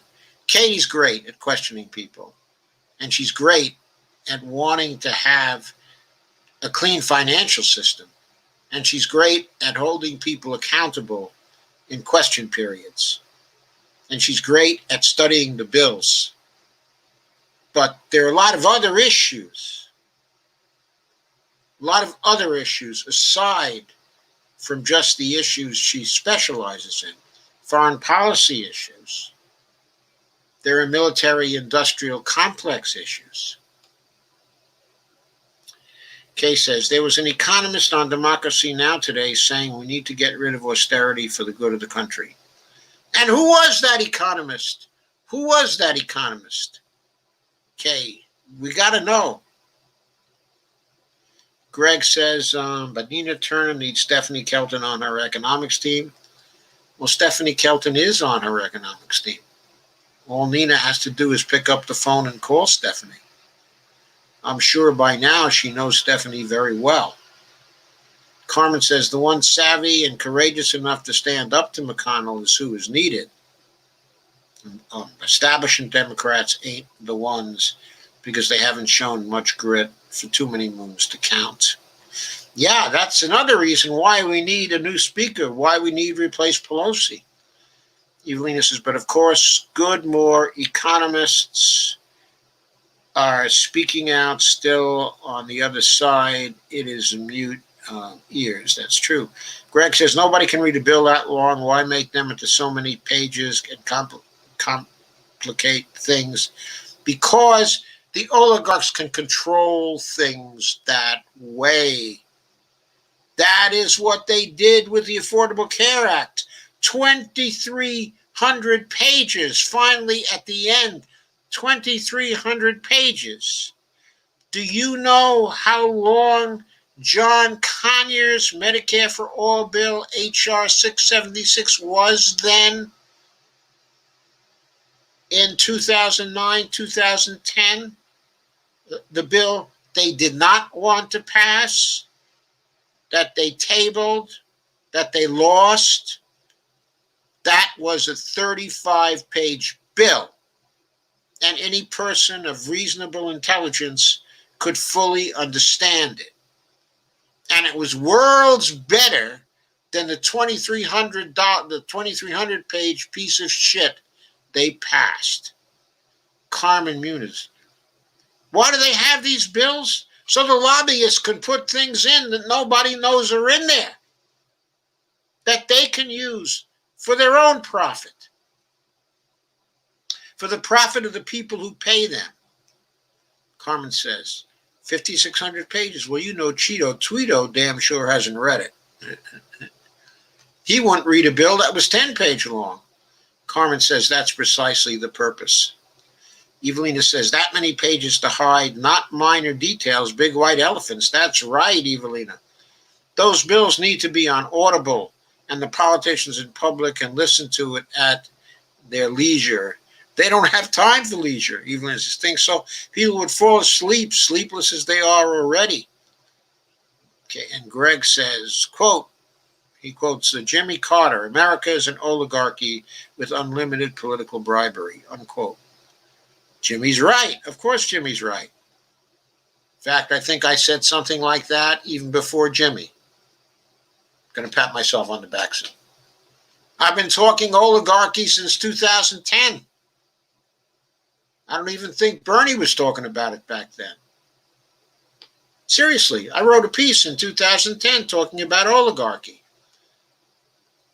And the person I was working with had long extended fights with me about it. Barbara Waring said, AOC was a disappointment. She gave a neoliberal explanation of why force the vote was a bad idea. That's disturbing. I think it was disturbing. It was disturbing. And she knew it was disturbing.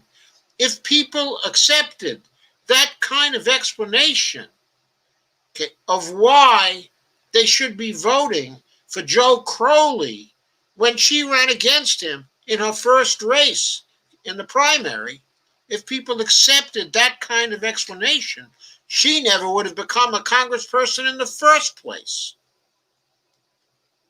Kay says, I was thinking that, Evelina, laugh out loud. Carmen says, I wish Adolf would pardon Rand's neighbor. That crook had me pissy mad this weekend. I don't think you're talking about Rand's neighbor, right? You're talking about Rand. Carmen says, yes, I think so. Evelina says, really, Barbara, that's a shame. She is a freshman, perhaps green yet. Well, in a few days, she'll no longer be a freshman. But no, she's not green anymore. She's not green anymore. Carmen says, thought it was a red flag when AOC referred to Pelosi as Mama Bear. Yeah, that was really dishonest. That was a dishonest remark, designed to butter up Pelosi. It didn't work. Pelosi doesn't butter up that way. Evelina says, Carmen Muniz, I would listen through it. Kay says, perhaps you need to come back here and run for Congress, Evelina. Carmen says, Evelina upon same, and take notes for the news outlets like Common Dreams. I wouldn't mind doing that for a living under the FJG. Hey, yeah. Barbara says she represents a constituency, not Pelosi. She seems to understand that and her incumbency. She forgot that, in my opinion. Yep. I don't think she's forgetting her constituency. I think she spends too much time out there with her constituents, at meetings, at charity events, at bottom-up types of organizing events. She knows what her constituency is thinking.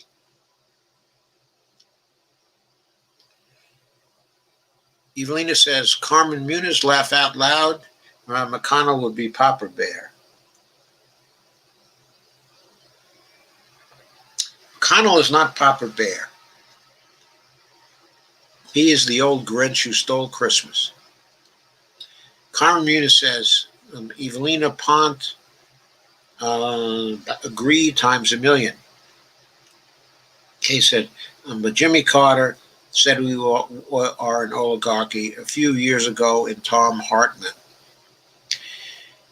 Well, I think, Kay, what I'm going to do is I'm going to find a post that I think I still have up at Daily Costs that talks about us as an oligarchy a lot earlier than a few years ago.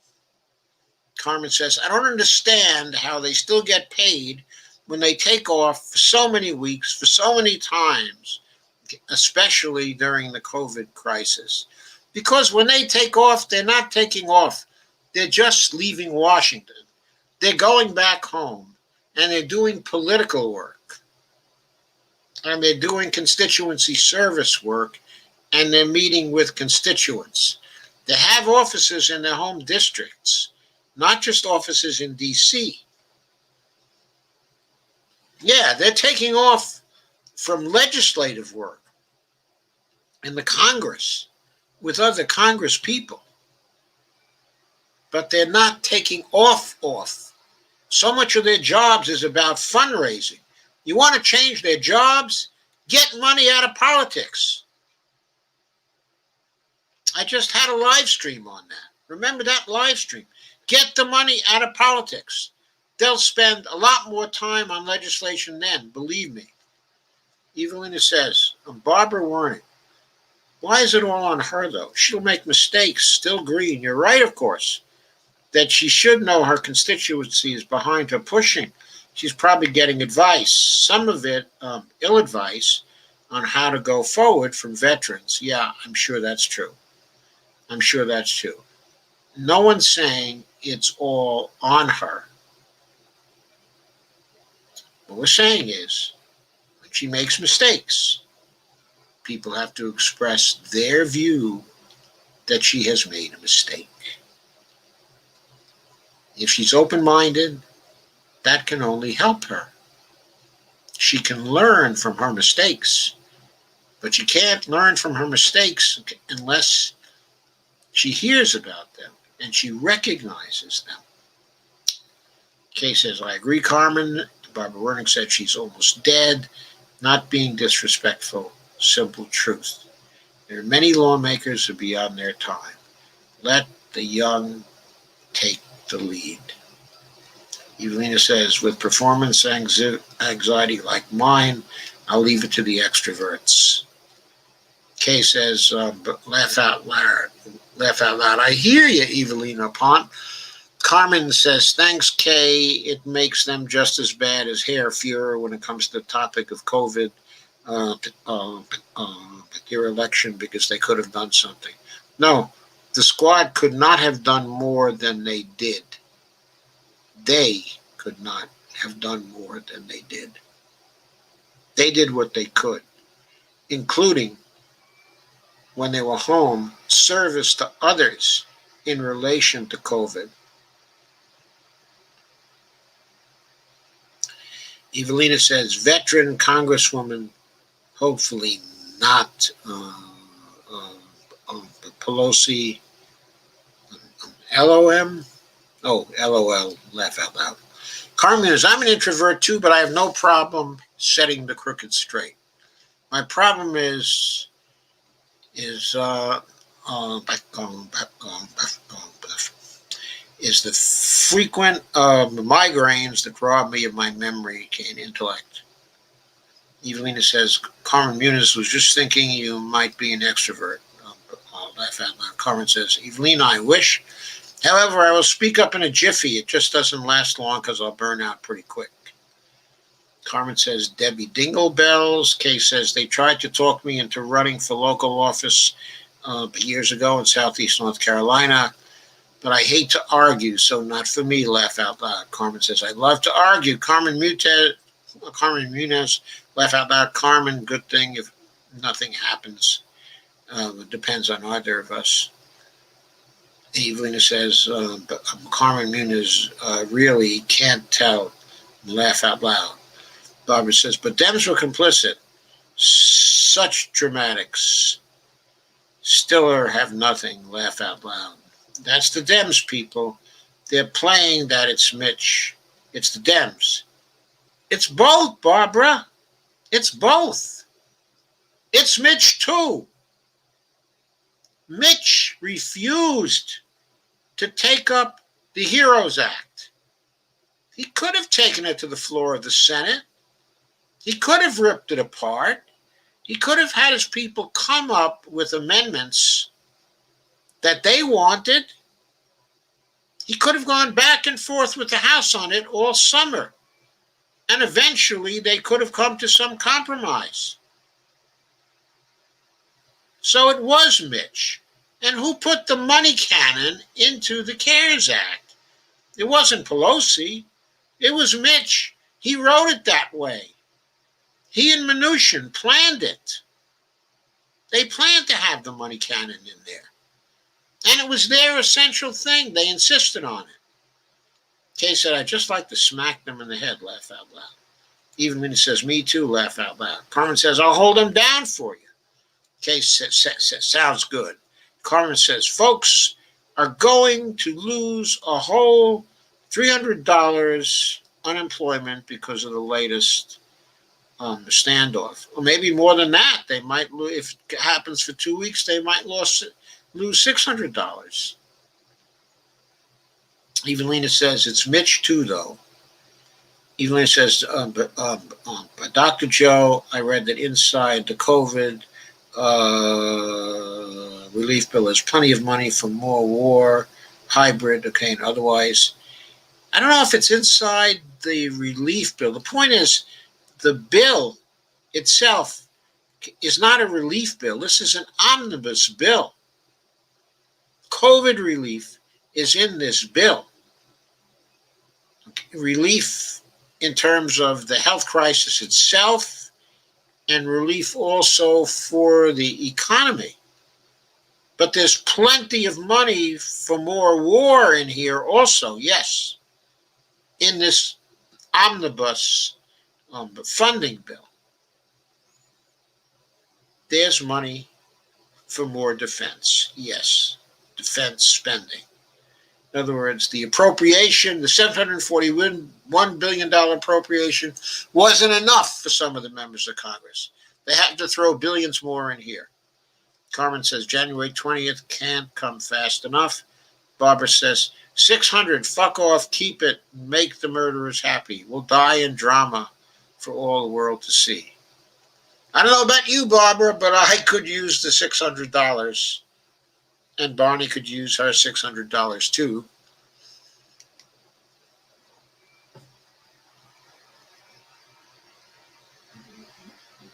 Of course, we're pressing for the $2,000 a person.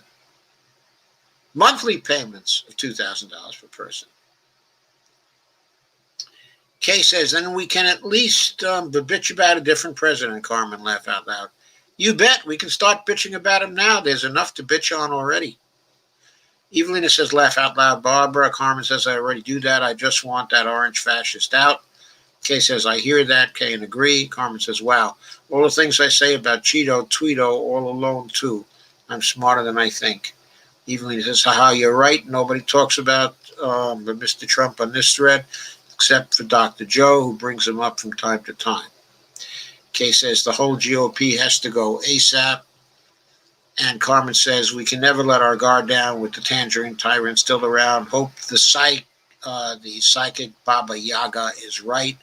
And he hurries up, gets sick, and loses his hearing in the next a few days. Carmen says, aren't they a sadistic bunch? Yes, they are. So cruel. Carmen says, with the new UK,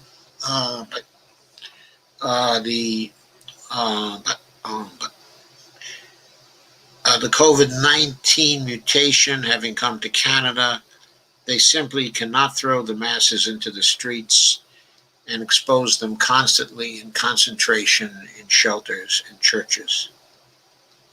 They can't, but if they have their way, they will. Kay says, I saw a short clip on YouTube today from an ex-Faux News guy saying that the GOP will be dead after Rump.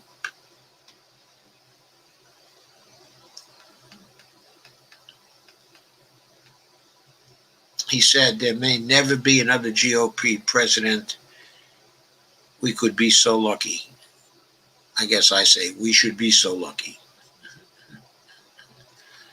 But we also don't need the kinds of Democratic presidents we've been getting. It's been so long since we had a good Democratic president.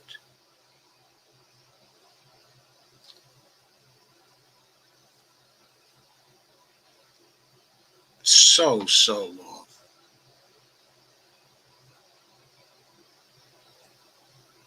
God. Well, Gringo says, don't get hooked on heroes.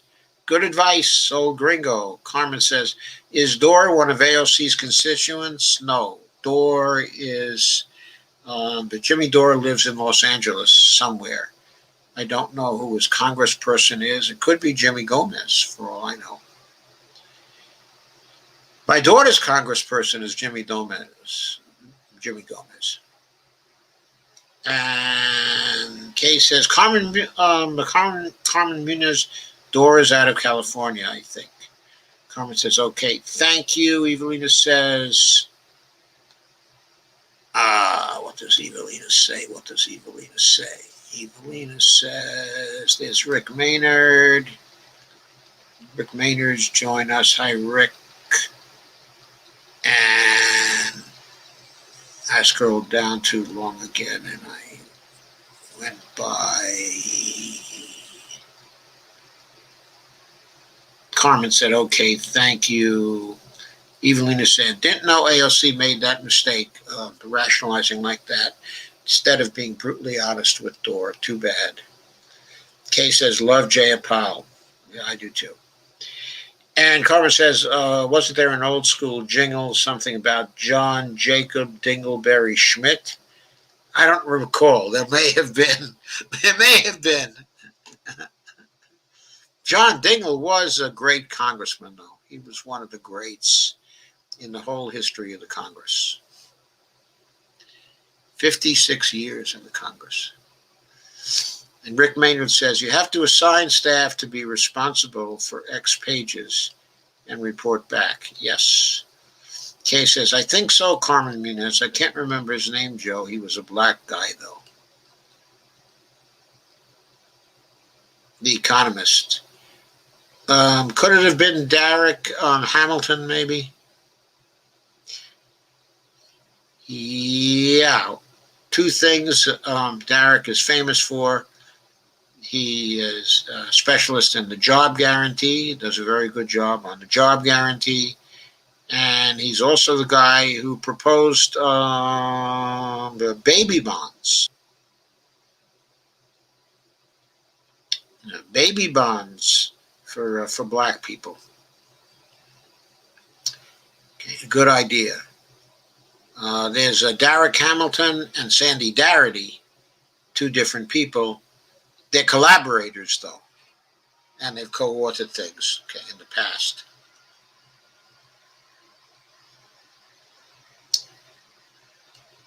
And Cora says the Patriot Act was also huge, and but nobody read it either. I know, nobody read it either. An omnibus bill, all kinds of crap in it. Everybody was afraid to vote against it, everybody except Barbara Lee. Kay says, not sure. I'd have to go back to the clip on YouTube to look. He was from the new school, though. That's Derek Hamilton. Sandy Darity, I believe Sandy Darity is still at Duke. Or maybe, at North Carolina. But Derek's a fairly young man in his 30s, I believe. Sandy Darity is like in his 50s. And Carmen says, I recently saw Derek Hamilton on A Democracy for America, so you might have seen the same one. Okay. And Carmen Muniz says, McConnell would be the big bad wolf in sheep's clothing. Okay, says, I looked on YouTube but can't find it. Search for Derek Hamilton on YouTube, and he may be on it. It was just the last few days, though. Carmen says, yes, get money out of politics. Money is the root of a little evil. Evil is the root of all people. Carmen says, no, I mean establishment, the Democrats taking off so much, not the squad.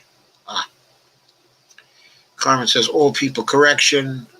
Rick said, here in New Hampshire, we lost the House and the Senate. These anti-maskers are dropping dead left and right, but they just replaced them with the next in line. The only thing that changes is the faces. It's really too bad that innocent people die that had nothing to do with your decision to wear a mask or not. One of the nice things is we end up with less of these asshats. And at WBUR.org news. New Hampshire speaker death, COVID-19 coronavirus, ? So the Speaker of the House in New Hampshire died from COVID. Oh, boy. Carmen Muniz says, all evil correction. And Rick says, Dark Money Show with panelists Olivia Zink, Open Democracy, Eric Benavides, Wolfpack, and Jim Rubens, Take Back Our Republic, and American Democracy, Wolfpack.com, Open Democracy, NH.org, NHRebellion.org, Take Back Our Republic, TakeBack.org, AmericanPromise.net, Since CU, A Decade of Super PACs, BrennanCenter.org, and Lee Blackburn gives us a YouTube to watch. Carmen Muniz says, selfish narcissists, aka mask holes, usually do cancel themselves out.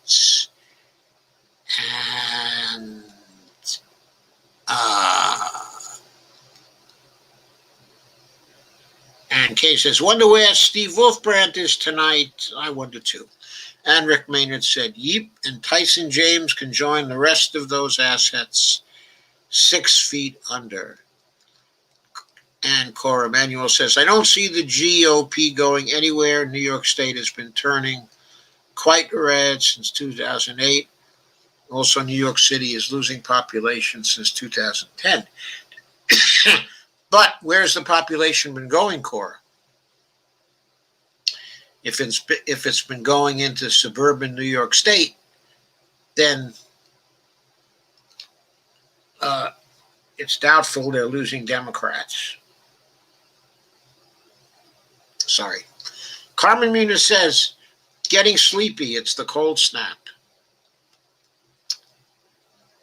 And Kay says, I think that was him, Joe. Yeah, I think so too. Oh, Gringo says, by Reverend Coates, Our Money Pro MMT pastor. Okay, I've heard about him. I don't think I've ever seen an extended talk by him, though. Okay, says Hamilton was him, I think. Yeah, he's a young guy. Rick Maynard says the brand new majority leader died. Oh, wow. Oh, that's really too bad.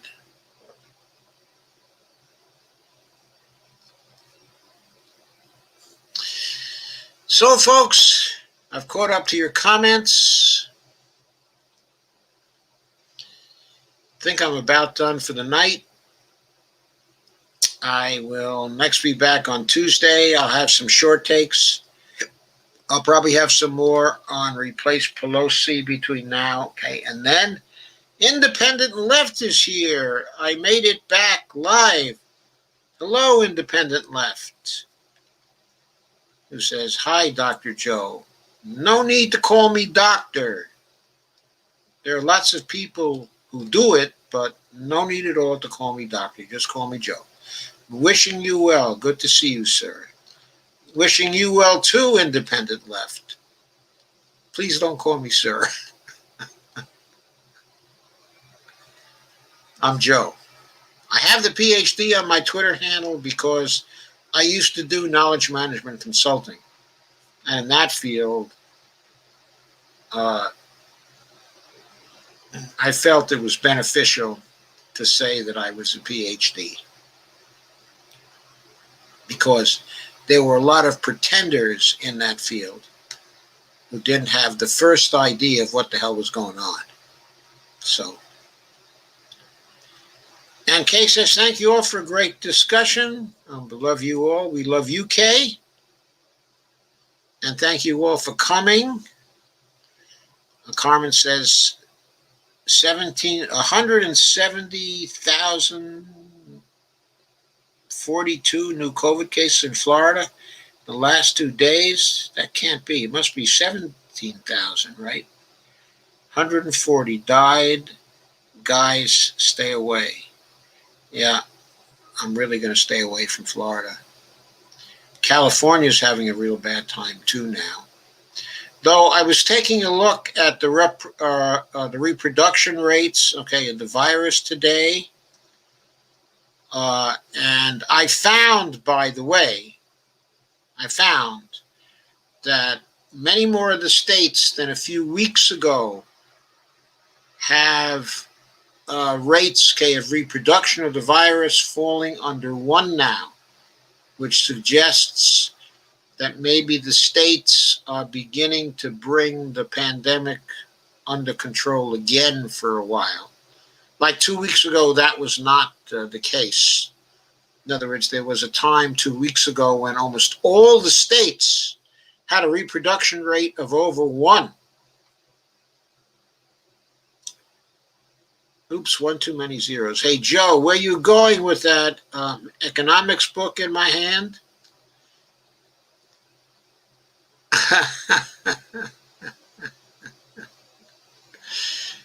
I'll tell you, old gringo, not too long ago, I wrote 7 ebooks on MMT.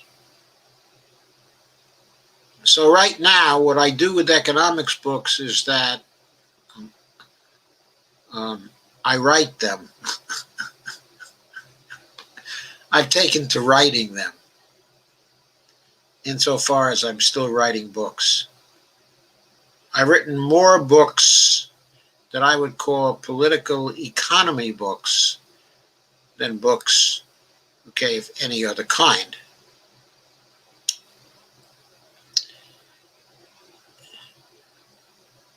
Okay, I wouldn't say the spread rate. I guess it is the spread rate. It's the reproduction rate. It's the RT rate, okay, specifically. Here, let me pull it up. The RT rate here. Here we go. The effective reproduction number of COVID-19.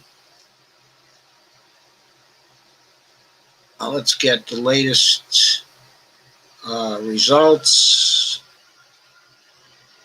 So there it is. You see, we're getting close to about 1/3 of the states now being under 1, which means the reproduction rate is going down in those states. The best state actually right now, okay, is Alaska, which was not the case a month or two back. There have been drastic changes in this. The reproduction rate, okay, in Minnesota was enormous for a very long time. Like 3 weeks ago, it was like 1.3. But now it's one of the lowest in the United States. It's 0.86. On the other hand, California, which had been doing well for a while, is now number 3 from the top. It's at 1.08, but that's not too high. In previous times, in other words, a lot of states, the rate of increase is starting to flatten out. There are a lot of states between 1.00 and 1.08. Then you jump to West Virginia, 1.14, and Maine, which is getting hit big now at 1.25. But even that is not as high as we were seeing weeks ago.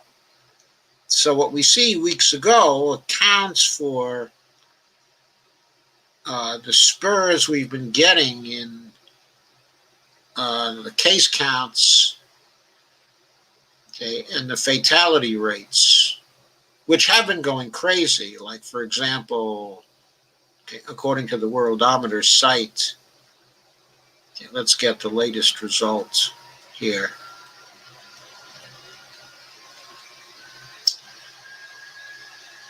We were at 339,921 total deaths today. That means we almost hit 340,000 today, according to the Worldometer site. Now, yesterday, is actually today. That was the final result. Okay, you see the total deaths, okay, the same. The deaths recorded today, okay, the day after Christmas, were 1,400 and 8. Christmas Day itself, 1,300 and 95. Now, these are artifacts, folks. This is an artifact of a slowdown in reporting on Christmas Day, and probably today too, 1408. We'll probably see a fairly low number for tomorrow as well.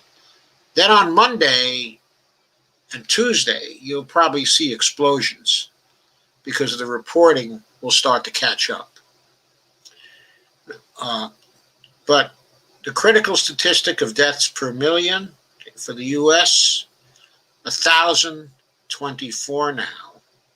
Okay. I'm going to look at things in rank order now. San Marino is very small. I don't count them. They're discounted. Other than San Marino, the number one country in deaths per million in the world is Belgium, getting slaughtered over there. 1,600 fatalities per million. Then we have Slovenia, 1,218 deaths per million. They've been going nuts lately. In Bosnia-Herzegovina, okay, 1,199. Okay, then we get to Italy, number one among the large countries of the world, or the middle-sized countries anyway, 60 million people, 1,185 deaths per million. Peru, reasonably sizable population, okay, 1,127, the highest in the Latin America. Andorra, another pocket-sized nation, then Spain, 1,065 per million, and Montenegro, not quite pocket-sized, but only 628,000 there at 1,048. Right after them is the UK, 6 to 8 million people, 1,034 deaths per million. And Bulgaria is at 1,029, and we are, discounting the pocket-sized nations, we're number 11th in the world, 1,024 per million. Higher than Czechia, considerable gap until we get to France. So those are COVID stats for those interested. I'm going to close the reproduction number now. And I think Carmen says, thanks so much for the COVID stats, lovable Hulk. Thank you, Carmen. Okay, says, I doubt this virus will ever go away, even with vaccines. I don't think it's going to completely go away, but I think we'll be able to bring it under control. Carmen said, 20 doctors died within 1 week, but don't know if it was one concentrated area, spread out.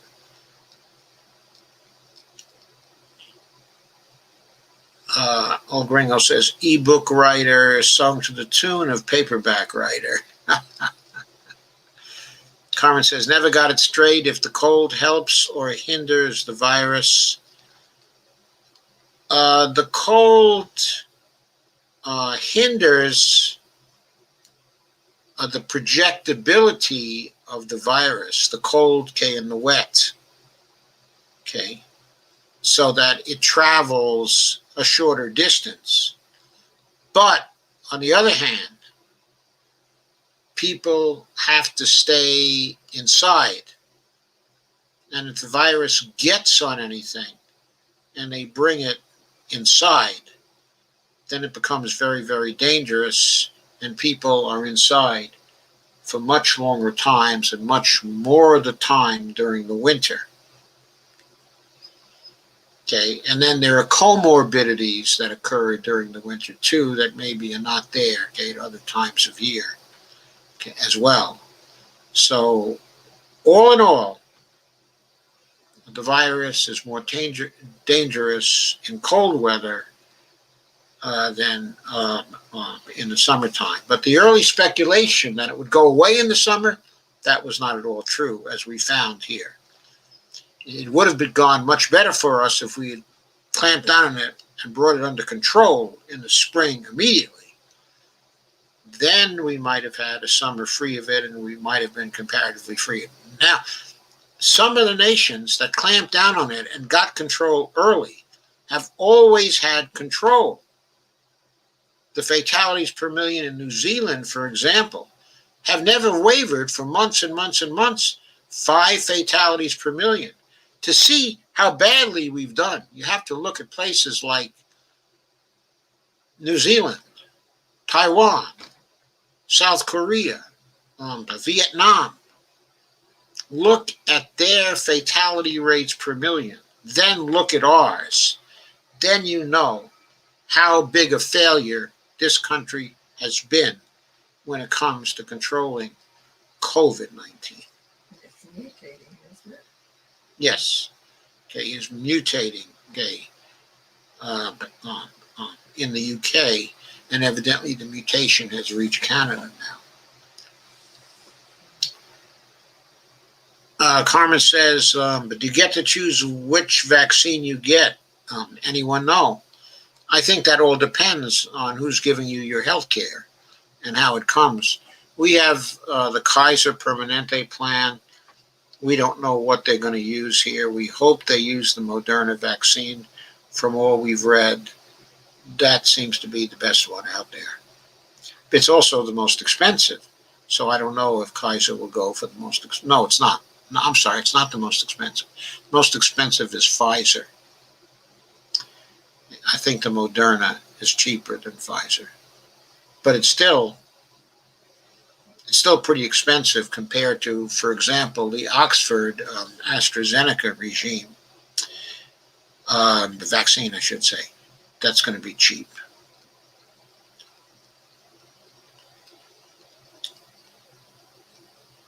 And Carmen says, but New Zealand has summer right now. Yeah. They have summer right now. They're in the middle of the summer. Our July is their January. So that's the way it is in New Zealand right now. It's probably beautiful.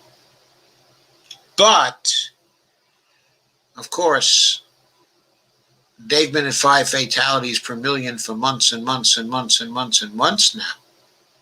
The Prime Minister, of New Zealand, just about a week ago, or a week and a half ago, declared the islands to be virus-free. Hadn't had a case in some time. Independent Left.News says all those countries masked up from the day they knew about it, nationwide. They did. That's how they brought it under control. They masked up. They controlled the travel in and out. They quarantined people. They isolated people. They tested people. They were very, very careful. They were rigorous. They did not compromise safety. And there's a world of difference even between the English-speaking countries. Compare New Zealand and Australia, for example.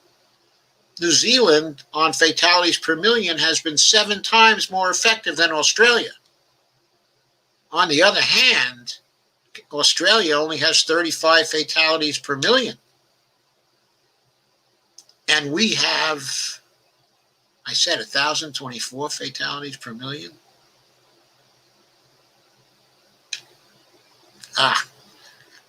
It's awful, folks. Evelina says, Barbara Wernick, not amusing to me. Horrific scenario. Just that, the way you put it, made me think of the phrase, all the world's a stage. Carmen said, people with cosmetic procedures are having reactions to Moderna. Really? Oh, gee, I didn't hear that. Where did she hear it from? So where did you hear it from, Carmen? And Independent Left News says, there's a world of difference between the United States, brother. Laugh out loud. Independent Left News says, sad but true. Gringo says, speaking of Vietnam, what do you think about Marxism? Could a proponent of MMT also be a Marxist? Yes, there are Marxists who are proponents, okay, of MMT.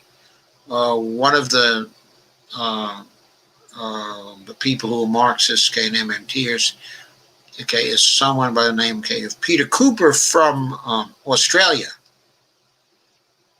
who was the first one to propose the coexistence of the job guarantee and a basic income back in, I think it was something like 2010, okay, or 11. There's also another Marxist that Steve Grumbine had on his show.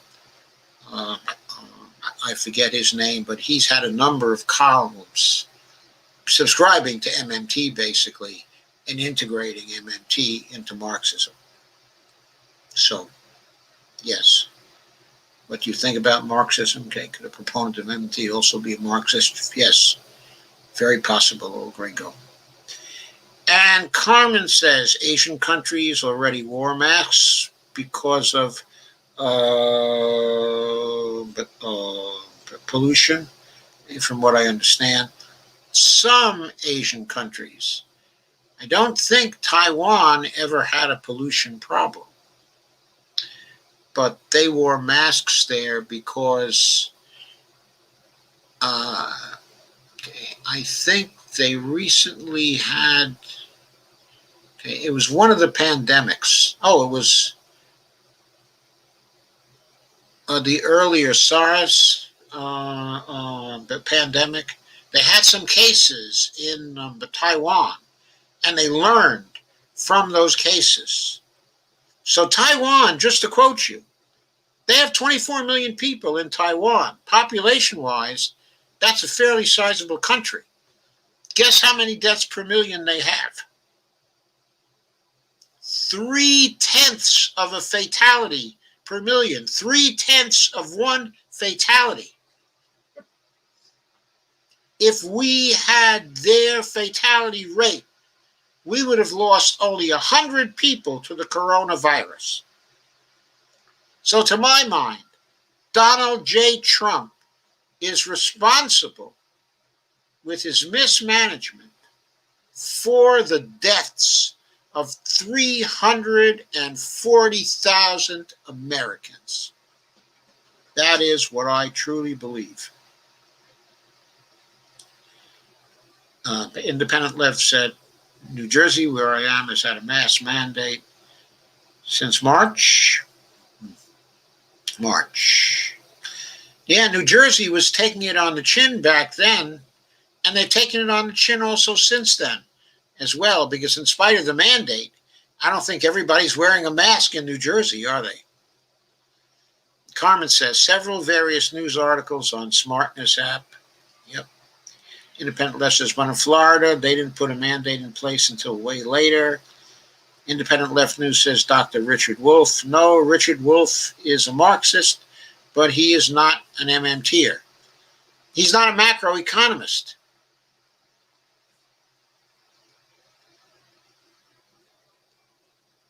He's a socialist. I think he's very knowledgeable about the labor market and cooperatives. He's the authority when it comes to cooperatives and taking that kind of approach to socialism. I read him avidly for that sort of thing because he knows a lot about it. But when it comes to macroeconomics, he's no he's no Randy Ray. He's no Bill Mitchell. He's no Warren Mosler. And he's no Stephanie Kelton. For sure. And he's no Scott Fulweiler either. Smart News app, damn autocorrect. And old Gringo says, interesting regarding MMT and Marxism. I think maybe Nathan Tankus is a bit of a Marxist. He's definitely an MMTer, and he may be a bit of a Marxist. I mean, that's fine. He's one of the rising young people, okay, in MMT. He is very, very good. Very, very good. He makes mistakes every once in a while, but we all do. But he's very, very good. Carmen says, yes, Taiwan has decontamination arches you walk through, as does China. Yeah. And one reason why Taiwan has that is because people go to visit China during the new year, and then they come back by the millions. And that has to be managed. And they managed that last year when the virus first appeared. They managed that. And they ended the fatalities. A fantastic job they did. And Independent Left.News says, most are. I rarely see people not in masks. Kami John is a socialist MMTer. I'm a fan. Well, of course, a Marxist MMTer and a socialist MMTer is not necessarily the same thing, because there are socialists who are not Marxists. Kay says, I love Professor Wolf. Yes, I think Professor Wolf is excellent too. Okay, thank you for coming. Thank you for staying. I'm going to sign off now, and I'll see you on Tuesday, and I'll have short takes for you before then. Bye.